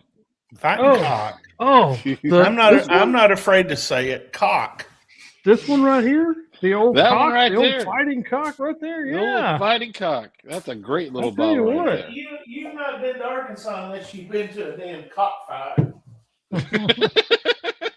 As he walks. we might need to do a hashtag for this $13 bottle right here. Hashtag Fighting Cock. What the heck is Craig doing? I'm pouring me some ice because when I drink my Jack and Coke, I gotta have ice in it. Yeah, I get banana run all day. All day and all night. Banana. Hold on a second. Hold up. Wait a second here. Mike Stahl says, I was in Arkansas last week. Well, what part of Arkansas were you at? Call us. What didn't part were talk- you at? Snowed in? We were snowed in Arkansas last week. Were you in Little Rock? Out with it, Mike Stahl. I think he might be full of shit. No, he was everybody here. was snowed in last week. How the He hell might is have. He might have been right before the snowstorm. Oh well. Last week though was after the snowstorm. Yeah, last week was hell. God, it was. It finally went away here. I think the what end makes of a Jack snow. and Coke taste so damn good is the Coke. I think you may be right. I agree with you on that. Although this Jack and Ginger Ale, it's kind of growing on me. All right, look here. He flew into Little Rock, but he had to drive to Bentonville. You know they've got an airport up in Springdale, Bentonville, Fayetteville area, which actually has more business than the Bill Hillary. Yeah, but it doesn't. It doesn't have flights to Colorado. And he said he did. There was snow on the ground. There's still snow on the ground, except today. Today, being a high of 60-something degrees, put a pretty good dent in that snow on the ground. By next week, it's all gone. Bye-bye. Look here. Went to the original Whataburger. Well, now let me tell you something about that. That is not the original Whataburger. That's Feltner's Whataburger over in Russellville, and that's no connection whatsoever to the Whataburger you know and love today. But it's better. Oh, it's damn sure better. Feltner's Whataburger is better. Feltner's Whataburger. And he flew out of Fayetteville. Boy, you just living the dream there, buddy. Flying into Little Rock, flying out of Fayetteville. Woo! He got to see the two biggest cities in the state. Yeah. Well, that sort of reminds me. He could have lived. He was living the Ric Flair lifestyle. He was styling, profiling, and jet setting. This is what I love about this. Now, he says it's way better than the Whataburger, but now Tom Black comes in and says In-N-Out is better. Now, Tom, you haven't had Whataburger. You got to come to Arkansas when you take your job here in Arkansas and go to Whataburger. Oh, wait, did I let that out of the bag? Actually, I will tell you this. Next time you're through Russellville, try CJ's. CJ's is a damn good hamburger up there in Russellville. Mm-hmm. CJ's Butcher Boy Burgers. And now his son has started doing a franchise in Arkansas called help me out, Will. What's it called? I'm sorry, I fell asleep for a moment. Conway has two of them.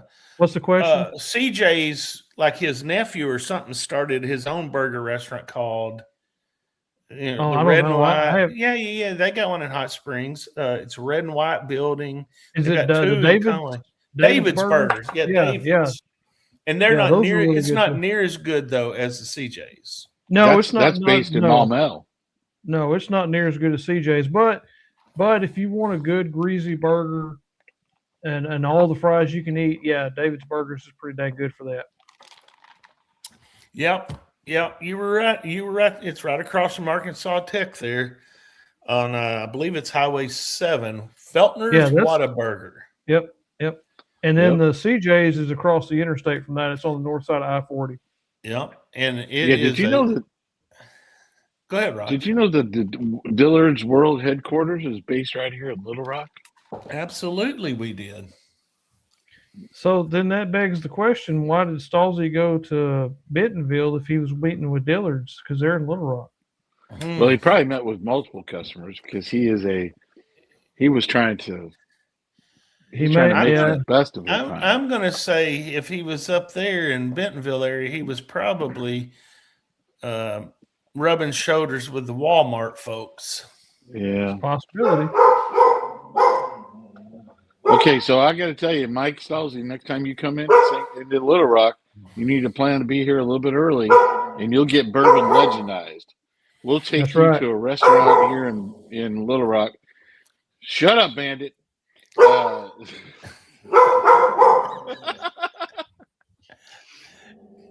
Don't make me blow. A restaurant here in town that will knock your socks off. Don't make me blow Jack Daniels and ginger ale all over my computer. I can't be buying a new computer right now. Wait a minute. Bortner says What? he's drinking a budget bottle Stag. That's about right. Hey, Bortner. y'all quit saying budget because I'm tired of drinking this Jack and ginger ale. Damn. You know, I'm starting to drink this Jack thing. I might pour me another glass. I tell you what, if y'all want to do a hashtag Jack, I'll give away this whatever's left in this pint. Or No. If you want to do that, we'll give away what's left. And I've got. You some gotta free have crap it. I can- You gotta have it around your house to be able to go. Yeah, I Oh got it. God, this is terrible. This is flashback pours. See, college. That's what we did. Jack and Coke, and we had the Jack and Coke in the cans. They still have those at the Charlotte airport. And when I had a 12-hour delay, and they had them 2 for $1, that was dangerous. That was Now, really. I will dangerous. I will tell you what's better than a Jack and Coke. It's Please. sitting on the lawn in Ridgedale, Missouri, with the Rolling Stones playing their last concert probably ever in front of me, and me going up to buy drinks. And it was a July night, and it wasn't 100 damn degrees. A cold front had moved through. Perfect weather, perfect band, and I had the perfect drink, and that was Lynchburg lemonade. And now I'm going to tell you, that shit's hard to beat. You can talk That bad is hard about to Jack beat. Daniels all you want, but that Lynchburg lemonade, I call that liquid panty remover right there. Hey, I gotta tell you something. James Caldwell is in here, and he's a legend. He is a bourbon legend, big time. James loves Jack. He loves things with lemonade. And when it gets summertime, after I think June, he starts mixing everything with lemonade because everything's better with lemonade. I don't know about you, but everything's better with lemonade. Now, here's another one. Show me the proof says 7 and 7. Yeah, Seagram 7 and 7 up. Oh. Now that was another one that you could crush. Man, so this brings back memories. Me and a buddy back in high school got into his older brother's stash, and he had some Seagram 7. And of course, back then I didn't know anything about anything. And that was the worst stuff I think I ever put in my mouth. It was awful.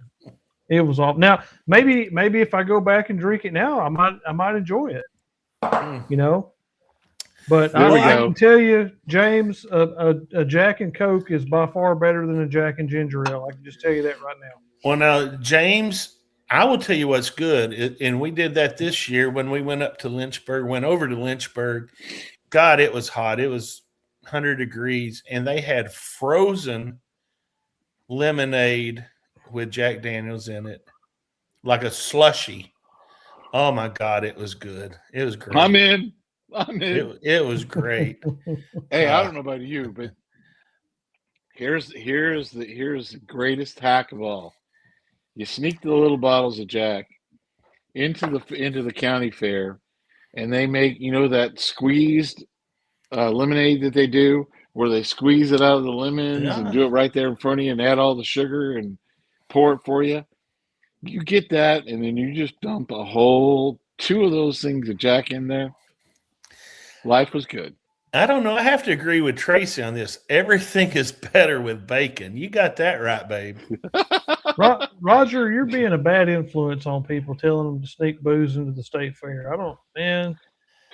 You ain't living until you're sneaking into the state fair. Or if you were in lovely, we'd have the bourbon cruise or the drinking cruise as you go through all the county fairs in Southern Illinois. So you had the Clinton County fairs, you had all the fairs.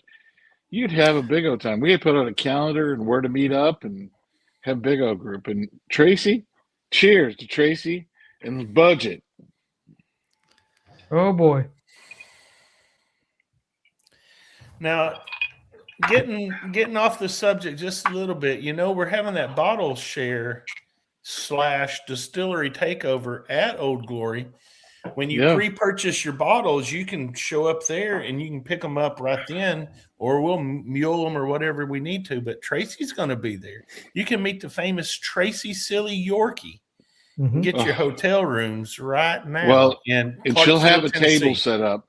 She'll have a table set up at the bottle share where she'll be signing autographs. And it's one per person, folks. You get one Tracy Silly Yorkie autograph per person, and that's it. Because she is a mid-level celebrity like I think I'm going to have her sign my ass cheek, and then when I get back later that night, I'm going to go to a tattoo parlor and have them tattoo it where it'll be permanent. Hey, Tracy, are you interested in signing his ass cheek? I'm just asking for a friend. Guys, now look at this name dropping. Oh, Roger, show me the proof from that red skeleton at the how you say that, Roger? DuQuoin State Fair. Damn. They had the horses, the quarter horses. They had all kinds of races. They had a ARCA race there, which is the beginning part of NASCAR. DuQuoin State Fair was the shit when I was a kid. You'd always go there and you get there and there was a booth that you get watermelon slices. And they just bring it to you like that and you just eat the whole slice of watermelon. It was the best watermelon you'd ever want. Tom Black, I'm glad we inspired you to be a responsible adult. Finally, it happened. It's taken forever, but finally somebody inspired you to be a responsible adult. Roger, you're talking about this state fair thing. It reminds me of they had the fair. It wasn't a state fair; it's this county fair, and they had all these bleachers set up, and you could like watch. This was back in like the late 70s. I was just a wee lad then, but they had a demolition derby. You remember that? Oh, where they would drive the cars truck demolition derby. Did you have truck and tractor pulls? No, it was just demolition derby. But have you ever read that book? That I don't know where it was, but the writer of that book, he was it was called Under the Bleachers by Seymour Kuntz. And he was the writer of that book. Oh boy. Oh boy. Hey, so to get things back on track, only 50 more subscribers to Chill Will Rocco's wonderful YouTube page with no content for me to give away a volunteer old Glory Pick bottle. There you go. Cheers to that. YouTube.com/@ChillWillRocco.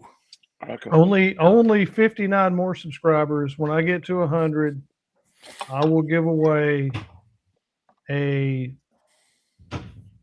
Bourbon Legends Old Glory Pick, the volunteer bottle. If I get to 100 subscribers, what's this? To the best YouTube channel with no content. I'm putting all this stuff up about my book author. Did we just go to Australia?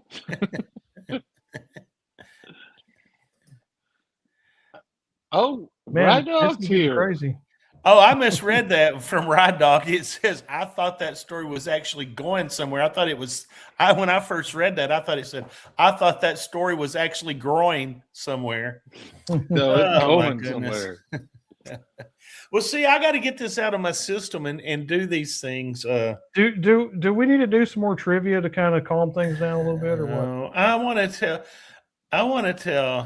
Hold on. Show them me the proof says they have 18 subs with no content. I understand that, but are you the best channel on YouTube with no content? No. Okay, that's a good question. Who has the best YouTube channel with the lowest number of subscribers? Well, there's a lot of people that say they'd have that. That's kind of like the best budget bourbon, the best, Yeah. So I have to get serious here for just a second. Tracy Silly Yorkie had an idea, And I talked to Roger about it tonight or today. And she wants to do something called like pay it forward. And like I would take a bottle, say a Buffalo Trace, and I would send it to Roger. And Roger would tape himself and do a review on it. Now I want to take it one step further. I would love to have Roger come on our Thirsty Thursday night show and do a live review on it with us. The problem is we would have to know how many people would actually participate in this, because if I was to ask Roger to do it and then Roger would be a no-show, then that would kind of, kill the momentum, if you will. So how many of you guys out there and girls out there would actually be willing to come on our show if we send you a bottle? And then what would happen is after you do your review of that bottle, then you would dive into your, personal stash, and then you would send a bottle to somebody, and then they would do that, and it would just keep going. Every week we would send a bottle to somebody else. Would you guys be willing to do that? Does that sound like something you would want to do? So, Craig, would you want them to email thebourbonlegends.com with the subject line of pay it forward if they're interested in doing that? Yeah, that would be good. That would be great. Yeah. Nothing like waking up in the morning to like 4 emails that say, yeah, I would do that. Well, you got to start somewhere. I mean, Well, we can get emails. none. Well, we'll put something on our Facebook. We have got a private Facebook page. Just so everybody knows, there's a private page, there's a regular page, and a private page. And I'm going to reach out. I think there's a couple of people who tried to join the regular page, and we'll try to invite them over to the private page. We have more pages now than the damn phone book. Yeah, we do. We got a lot of them. But you have to do that these days because, you can't say selling bourbon on Patreon anymore, because if you say that, you're going to get fined, and they're not going to let you be on there. And the same thing goes with a lot of other things. So there's a lot of communist conspiracies going on, but I'll leave that alone. But Yeah. Mike Stahl, I love it. Roger is as reliable as a Dodge. See? So He's what's he dogging saying? on You're me. not? Are you saying you're not reliable, Roger? Is that He's what saying he's saying? I'm not reliable, and I'm saying if Livewire was on last Sunday, I'd have been on there and watching it. I'll be on there next Sunday if he ever wants to go live again. I'll be there, Mike Stahl. I'll be there with you, brother. I will be there with you. Okay. All right. Sorry. That's okay. It's all good. Let's get back to hamburgers. Yeah, let's do Yeah, cheeseburgers. Okay. So national chains. What is, and put these in your comments section here, okay, guys? And girls, I forget, we have women watching too. What is the worst hamburger joint that's national, and what is the best? So what is your worst? What is your best? Burger King's got to be my worst. Really? Yeah, I just do not enjoy Burger King. You don't like the flame broiled Whopper? It doesn't taste like flame broiled to me. I don't know, man. I'm gonna have to go with McDonald's. I like a McDonald's burger once every 6 months. Tom Black says the worst for him is McDonald's and the best is Culver's or In-N-Out. Now, see, Culver's is a regional thing. We don't have them here in Arkansas, but they're in Florida. They're up in Missouri, and I have to agree with you. Culver's is pretty damn good. So I mean, I can agree with you on McDonald's. So my wife loves McDonald's, and I'm like, I hate to do that, but she got her wish for lunch today because where I was going to go was closed, so I had to go to McDonald's. But I ordered the chicken. Usually when I get a McDonald's, it's like I'm traveling somewhere. One thing about it, they're consistently terrible. So Yes. you know that you're going to get the same thing no matter where you are. Mm-hmm. Stahl says Burger King is better than McDonald's. Now here's one, Shake Shack. I'm not familiar with Shake Shack. Shake Shack was a gentleman out of St. Louis that came up with a really good, and they're good. But the problem was they came out right in like 2019, and the pandemic kind of crippled them a little bit. They're trying to pick up.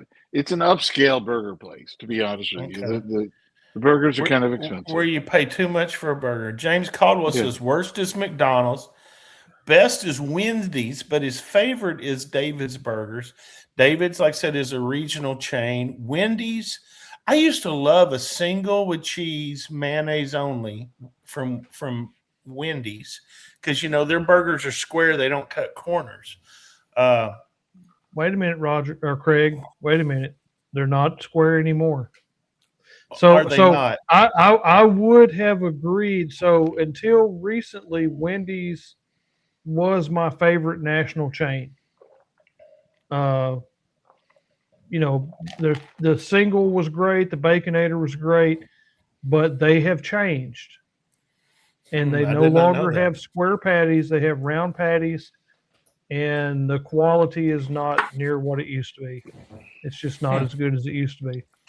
Well, my patty's not as round as it used to be. It's more square. So, oh, sorry. Martin Cox says best is Nobody's Culver's. eating your patty. Worst Nobody's is eating your Dairy patty, Queen. Roger. I think Dairy Queen. I don't know if I've ever had a burger from Dairy Queen. I've only had the hand dipped in ice cream and chocolate. Our Dairy Queen down here in Hot Springs is pretty decent.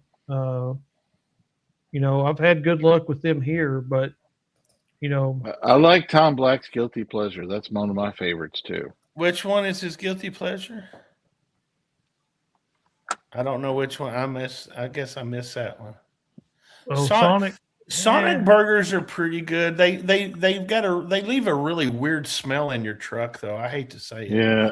The one thing about Sonic is depending on where you go, there's a Sonic up near Craig. Don't go to Forest City, Sonic. No, in don't go to Arkansas. Forest City. But what's the one right down the road from you along the interstate? There's like 4 or 5 Sonics in Conway. No. This is between Conway and North Little Rock. It's there at that exit that I turn off to get to your house. That has the grocery store and all those type things. Mayflower. The Mayflower Sonic does it right. They do. That's their the only burgers thing are that right. Mayflower does good. Yeah, they do it right. And the one up in North Little Rock occasionally will get it right. I will go there and it'll be good and it'll be bad. But James Caldwell says he worked at Sonic for 4 years and he won't eat there anymore.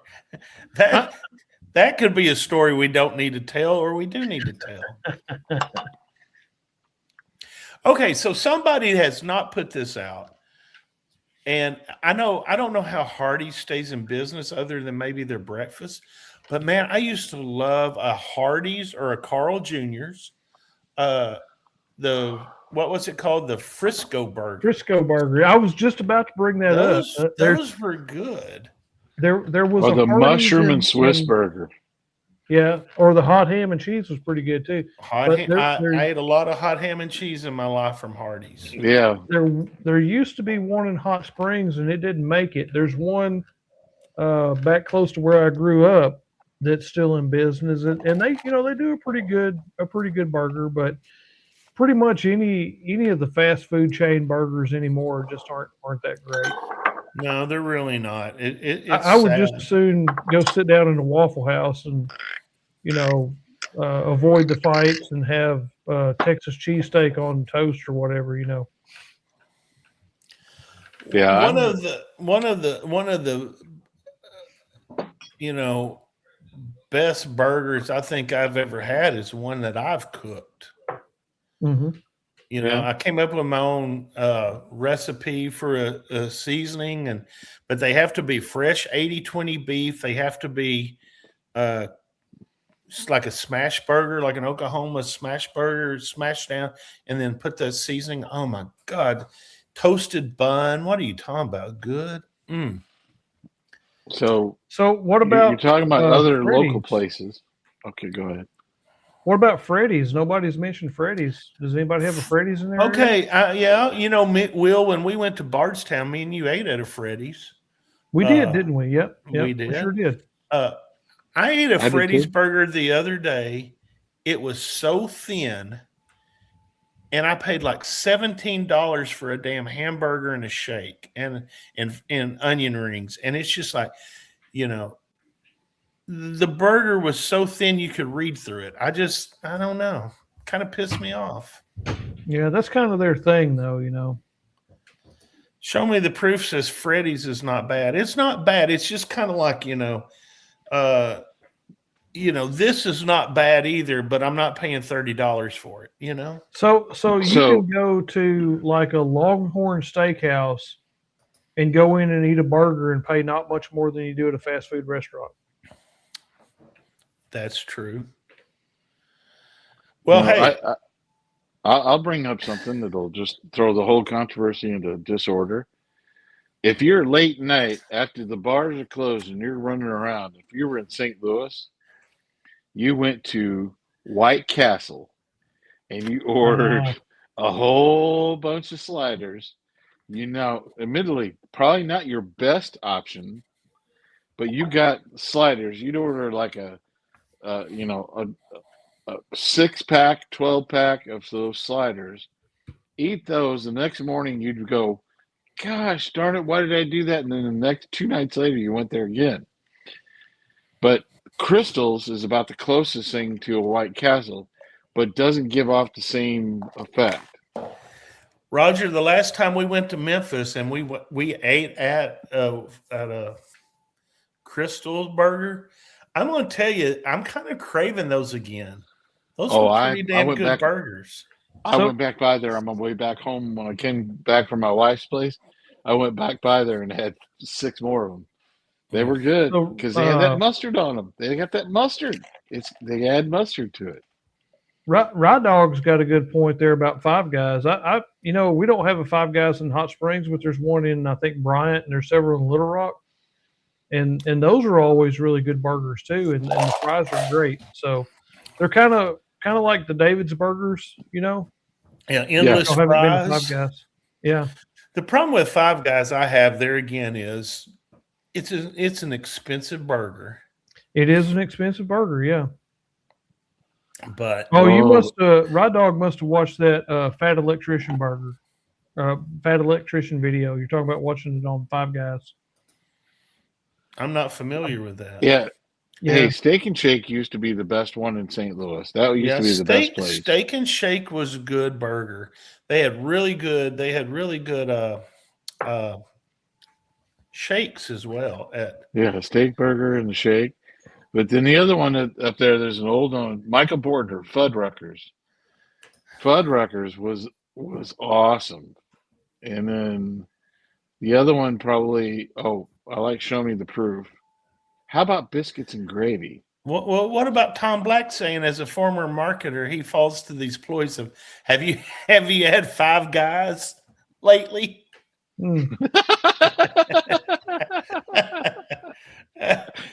Well, he was the inventor of the purple dildo. It was green. It was green. It was green. Can you say that on YouTube? I don't know. Green. Can you say that? It was a green. I don't even know what that is. Hold on. William Hall, Big Boy. You're talking about Shoney's Big Boy or whatever. It was always a Shoney's around here. But yeah, I know my brother-in-law actually stole the Big Boy, where he was standing there holding the hamburger, stole the Big Boys from outside of the business there. We used to draw mustaches on them. The curly Q mustaches on them. My dad, my dad's 86 years old, but he was like an inventor of things way back in when. And he was a restaurateur, and he had a chance to buy a franchise to come to our town. And it was a pizza joint, and there was no pizza joints in town, and they passed it up, and it was called Pizza Hut. Do you know how much money my dad would have made back in the late 60s? Early 70s with a Pizza Hut? Oh, he'd have made a killing, man. Back in high school, Man, my crew. We went to Pizza Hut like 3 times a week, and we'd go in there and hang out and chat with the waitresses, and I mean, we just had a blast. The Slut Hut, man, that was great. We used to Okay, Roger, you're gonna have to help me here. A Tops burger. What is a Tops? It's not the same kind of Tops that they have over in Memphis, is it? Tops up here in Illinois. That's got to be a Northern Illinois thing. Mm. I don't know. William Hall. My dad owned a Burger Chef. I remember the Burger Chef. Burger Chef had the fixin' bar that you'd be able to fix. You get your burger, you get all your stuff, and he had all these things you could put on top of the burger and fix it. So you could buy a regular hamburger and just make it into like a. That reminds me. Does anybody remember Danvers?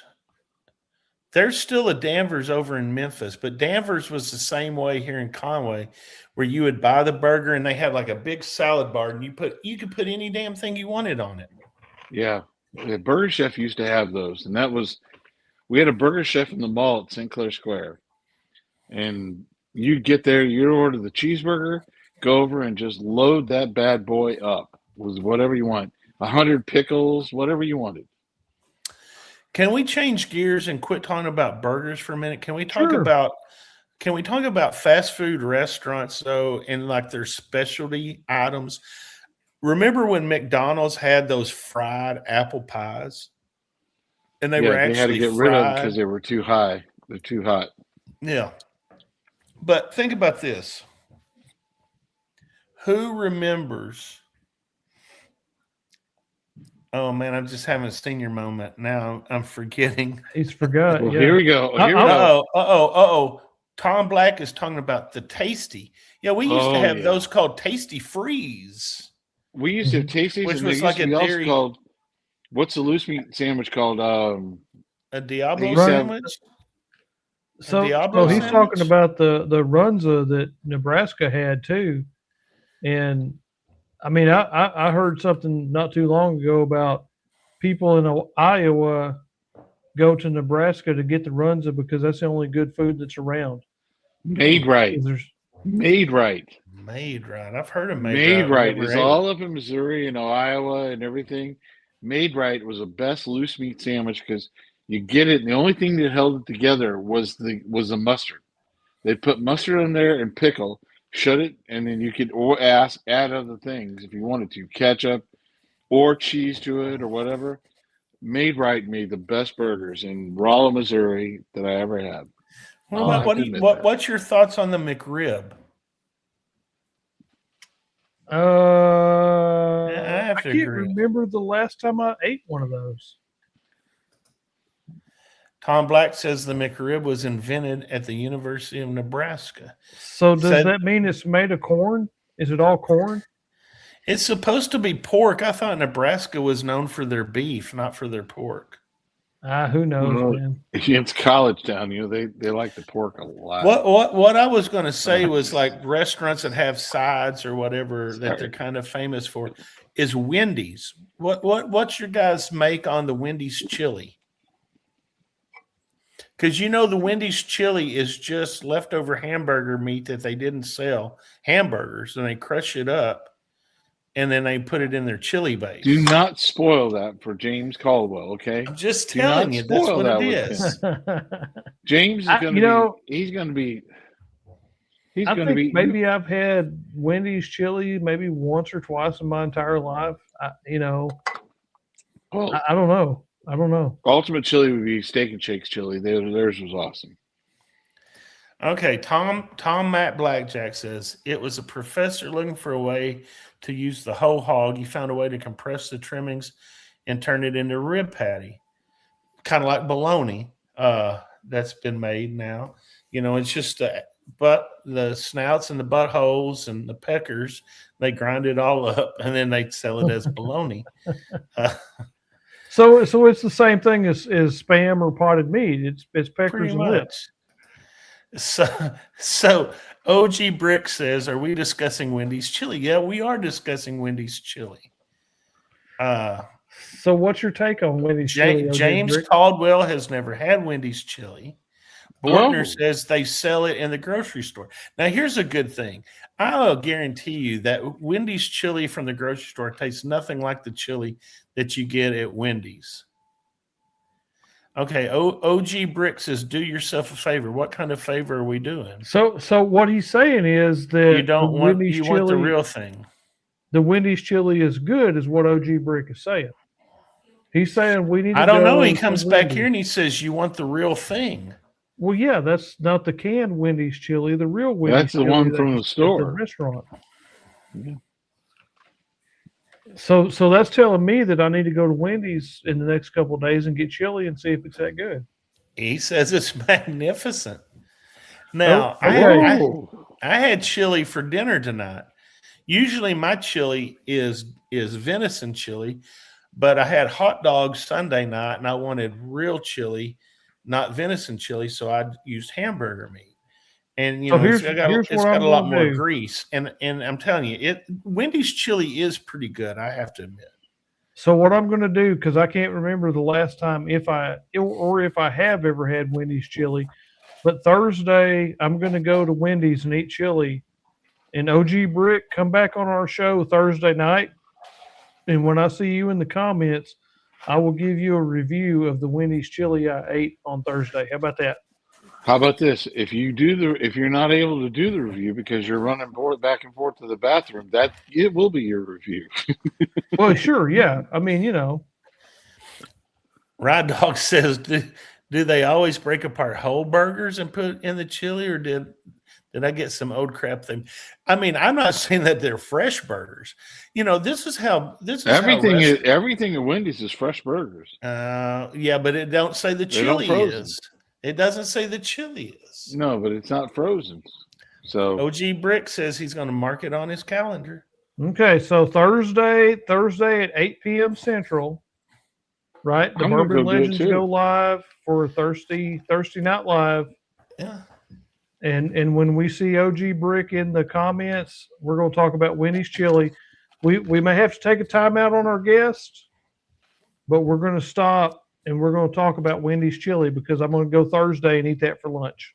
I'm going there too. I think we may need to change the name of our show from the Bourbon Legends to like the Bourbon Legends and Fast Food Restaurant Reviews.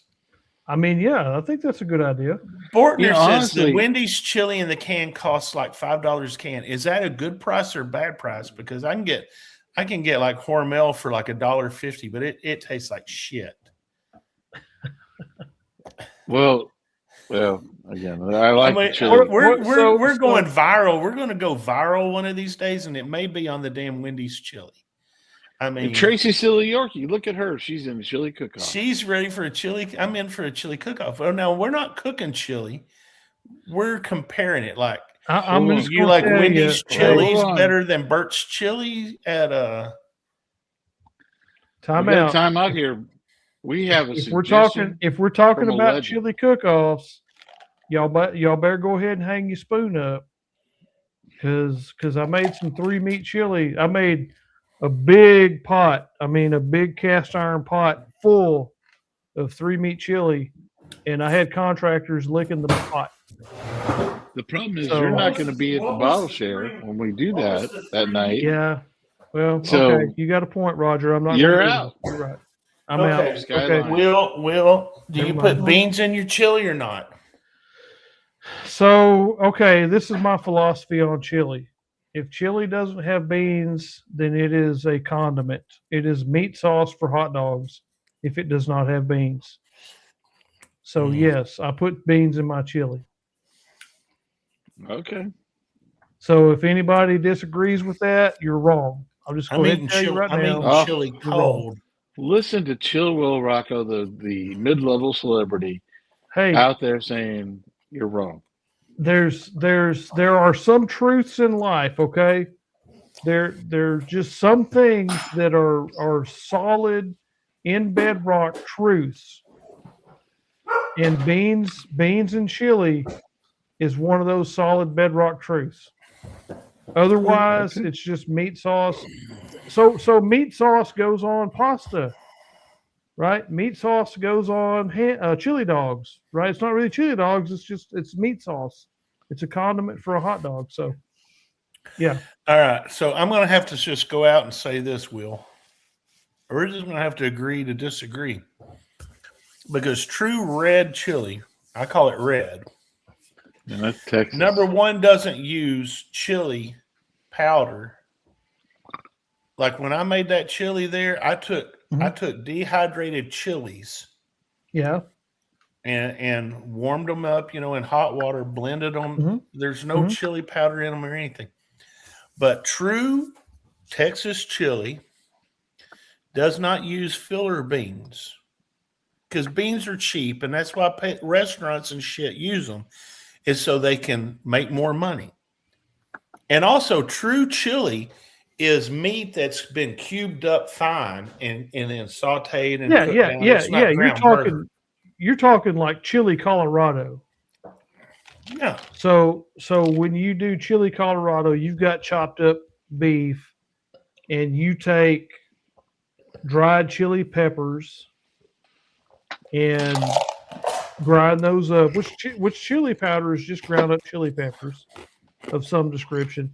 But chili Colorado, to me, that's a separate category than just what I cook on Saturday in the pot chili. To me, that's a whole separate category of food altogether. Well, what's your three meats in your So chili? my three meats were beef, venison, and wild pork, wild boar. Okay. So that was the 3-meat chili. Roger, we've never had this, and I mean, we live close enough that you would think that we could have some of this. We've had the wild boar. We've had the wild boar sausage. Yeah, but that ain't chili. No, it ain't chili. Well, I mean, all we got to do is just synchronize our calendars to where we can have a day to meet up and we can have 3-meat chili. We could do that at his new speakeasy when he gets it finished. Yeah, we can drink Craig's whiskey and eat chili in his new speakeasy. I like that idea. Oh my gosh, I don't know about this. Roger, you are the man. You are absolutely the man. Idea, man. Hey, I got to tell you, boys and girls, we've had a good time here tonight. This has been a really good time. Enjoyed the hell out of it. Remember, we do have a barrel pick available from Old Glory, and I hate to push on it, but we're trying to get that thing going. We'll push it. We'll push it one more time. How about that? Yeah, I would love to push it one more time because we wouldn't be true bourbon legends if we didn't push our pick, because we want to sell as many of these bottles as we can. We don't want to have it available at the distillery. We want to say, hey, this is our volunteer bottle. They might even use our sticker. I don't know. Those guys they're good people. They're really good people. But know this, as it goes on later in the year, there's going to be more and more picks from them, but none of them are going to be 6 years and 10 months. None of them. And none of them are going to be a Tennessee wheated whiskey either. No, because all these people are going to want something, a column still that's only 4 or 5 years old, which was not bad. But I'm telling you what, this was really, really good. This one won in our blind tasting between 3 other pours. Won by over 51 or 52 points on our grading scale. So, I mean, this thing jumped out. It was a true volunteer. It wanted to be drank, and that's why we put it out there. Yep. Well, think about it. If you guys have any questions, please email us or do anything over the next few weeks. But we want to get as many of these bottles sold as we can so we can make a good showing with them. And we'll make sure that one way or another, we're going to get it all hand delivered to you, no matter where you're at. So right. Update. 56 more subscribers to the best channel with no content, Chill Will Rocco, and I will give away one of our bottle picks. But it has to happen before the distillery takeover. So we've got until March 7th. Yep. No. Yes. Well, we have to sell our bottles by the 28th of February. Okay. But on your deal, so it would probably need to go along with that as well. Okay. So by by the end of February, if I get 100 subscribers, I will give away the volunteer to some lucky viewer on our Bourbon Legends channel. And if it's like everybody else thinks, it might be James Caldwell would win, and they think that everybody thinks that that's rigged, so we don't have to ship bottles. But that's just simply not true. No, it's just, I mean, that's the luck of the draw, If right? it was going, Sometimes you're lucky, if it was going to sometimes be you're not. rigged, I would win my own damn bottle. Well, that's right. Or I would win his bottles because I like, free whiskey. So I threw the link out there in the chat. Do not expect any content. I just randomly throw something up there every once in a while. A picture of his bowl of famous chili. I mean, that might appear at some point on Chill Will Rocco, the best channel with no content. But if I get 100 subscribers by the end of the month, I will give away the Old Glory Bourbon Legends pick, the Tennessee Volunteer. So sounds good. Hey guys, it's been fun, but guess what? Me and Will need to go to bed. Yeah, we got to go to work tomorrow. Roger's retired. I'm here all Roger's night. retired. Let's go. Let's just keep going, boys and girls. As a matter of fact, I'm not even going to go to Discord. I'm going to go to bed. So glad to have y'all all in here on this little impromptu. I mean, we kind of went off the rails. We started talking about burgers and chili, and we got more people watching the show during that and talking about these budget whiskeys. Can we go into biscuits and gravy, the next one? We can do biscuits I like and gravy. smothered and covered. And yes, Wild Turkey 101. Yep. Still my favorite. That's my favorite. All right, we're going to end this stream. We're not going to roll any credits or anything else because I don't have to on an impromptu show. Thursday night, Thank you. 8 o'clock. Be sure and join us. We're going to have on Herman Milanek. I believe that's how you pronounce his name. Mahalik. Mm-hmm. So Names show are me not the good. proof. Show me the proof. There's a whole show on Truck Stop Food. So, me and T over from Life on the Patio, we've talked about the best fried chicken in the world has to be bought at a grocery store. I mean, at a convenience store. And as a matter of fact, I stopped into one in Perryville, Arkansas today, and I just wanted a snack. And I'm like, I want a thigh. And the lady looks at me and she goes, "You can get a snack pack for $5. And I said, "Well, what's in a snack pack?" And she says, "You get a thigh, a leg, and a biscuit that's tasteless and as hard as a fucking brick." And that's what I got for $5. you just throw the biscuit out the window and hit a stop sign with it?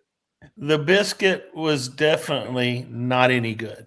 You could have put the best gravy in the world over the top of it, and it would have still tasted like crap. But the thigh and the leg was good. Yeah. Okay, I'm going to Hardee's tomorrow for breakfast. I'm just saying. Get the number one. Get the number one. I like sausage gravy, Garm. That's what I like. Sausage gravy. Yeah, white sausage gravy. That's what I like. But now, if I'm eating just mashed potatoes, I'll go with brown gravy. But if I'm eating anything else like chicken fried steak, chicken fried chicken, regular chicken, deer meat, whatever, I'm doing sausage gravy. Well, I may not on deer meat, but I do a white gravy. My wife will eat white gravy out of a bowl with a spoon. So. Oh, hell yeah, it's good, and it'll slide right through you with all that damn fat in it. James Caldwell, good night. Good night, everyone. See you Thursday night, folks. See you Thursday night, folks. Join us, please. Hey, squirrel gravy. Heck yeah. What about that guy that used to be in a rock band? Wasn't his name Wavy Gravy? Just hit the button, Craig. I had to say wavy, Craig. I had to say wavy gravy because that's groovy, man. Like our buddies from Live from the Patio, hit that button. That's right. Like, comment, and subscribe. See y'all. Will y'all shut up so I can hit end? Hit end. Just hit the button. Wavy gravy. Hit the button. Push the button. It's making me play the outro. We'll play I'll the play outro. Just For the stories we've told of barrels and bottles and whiskey gold, from grain to glass, through fire and flame, every pour's got a legend's name.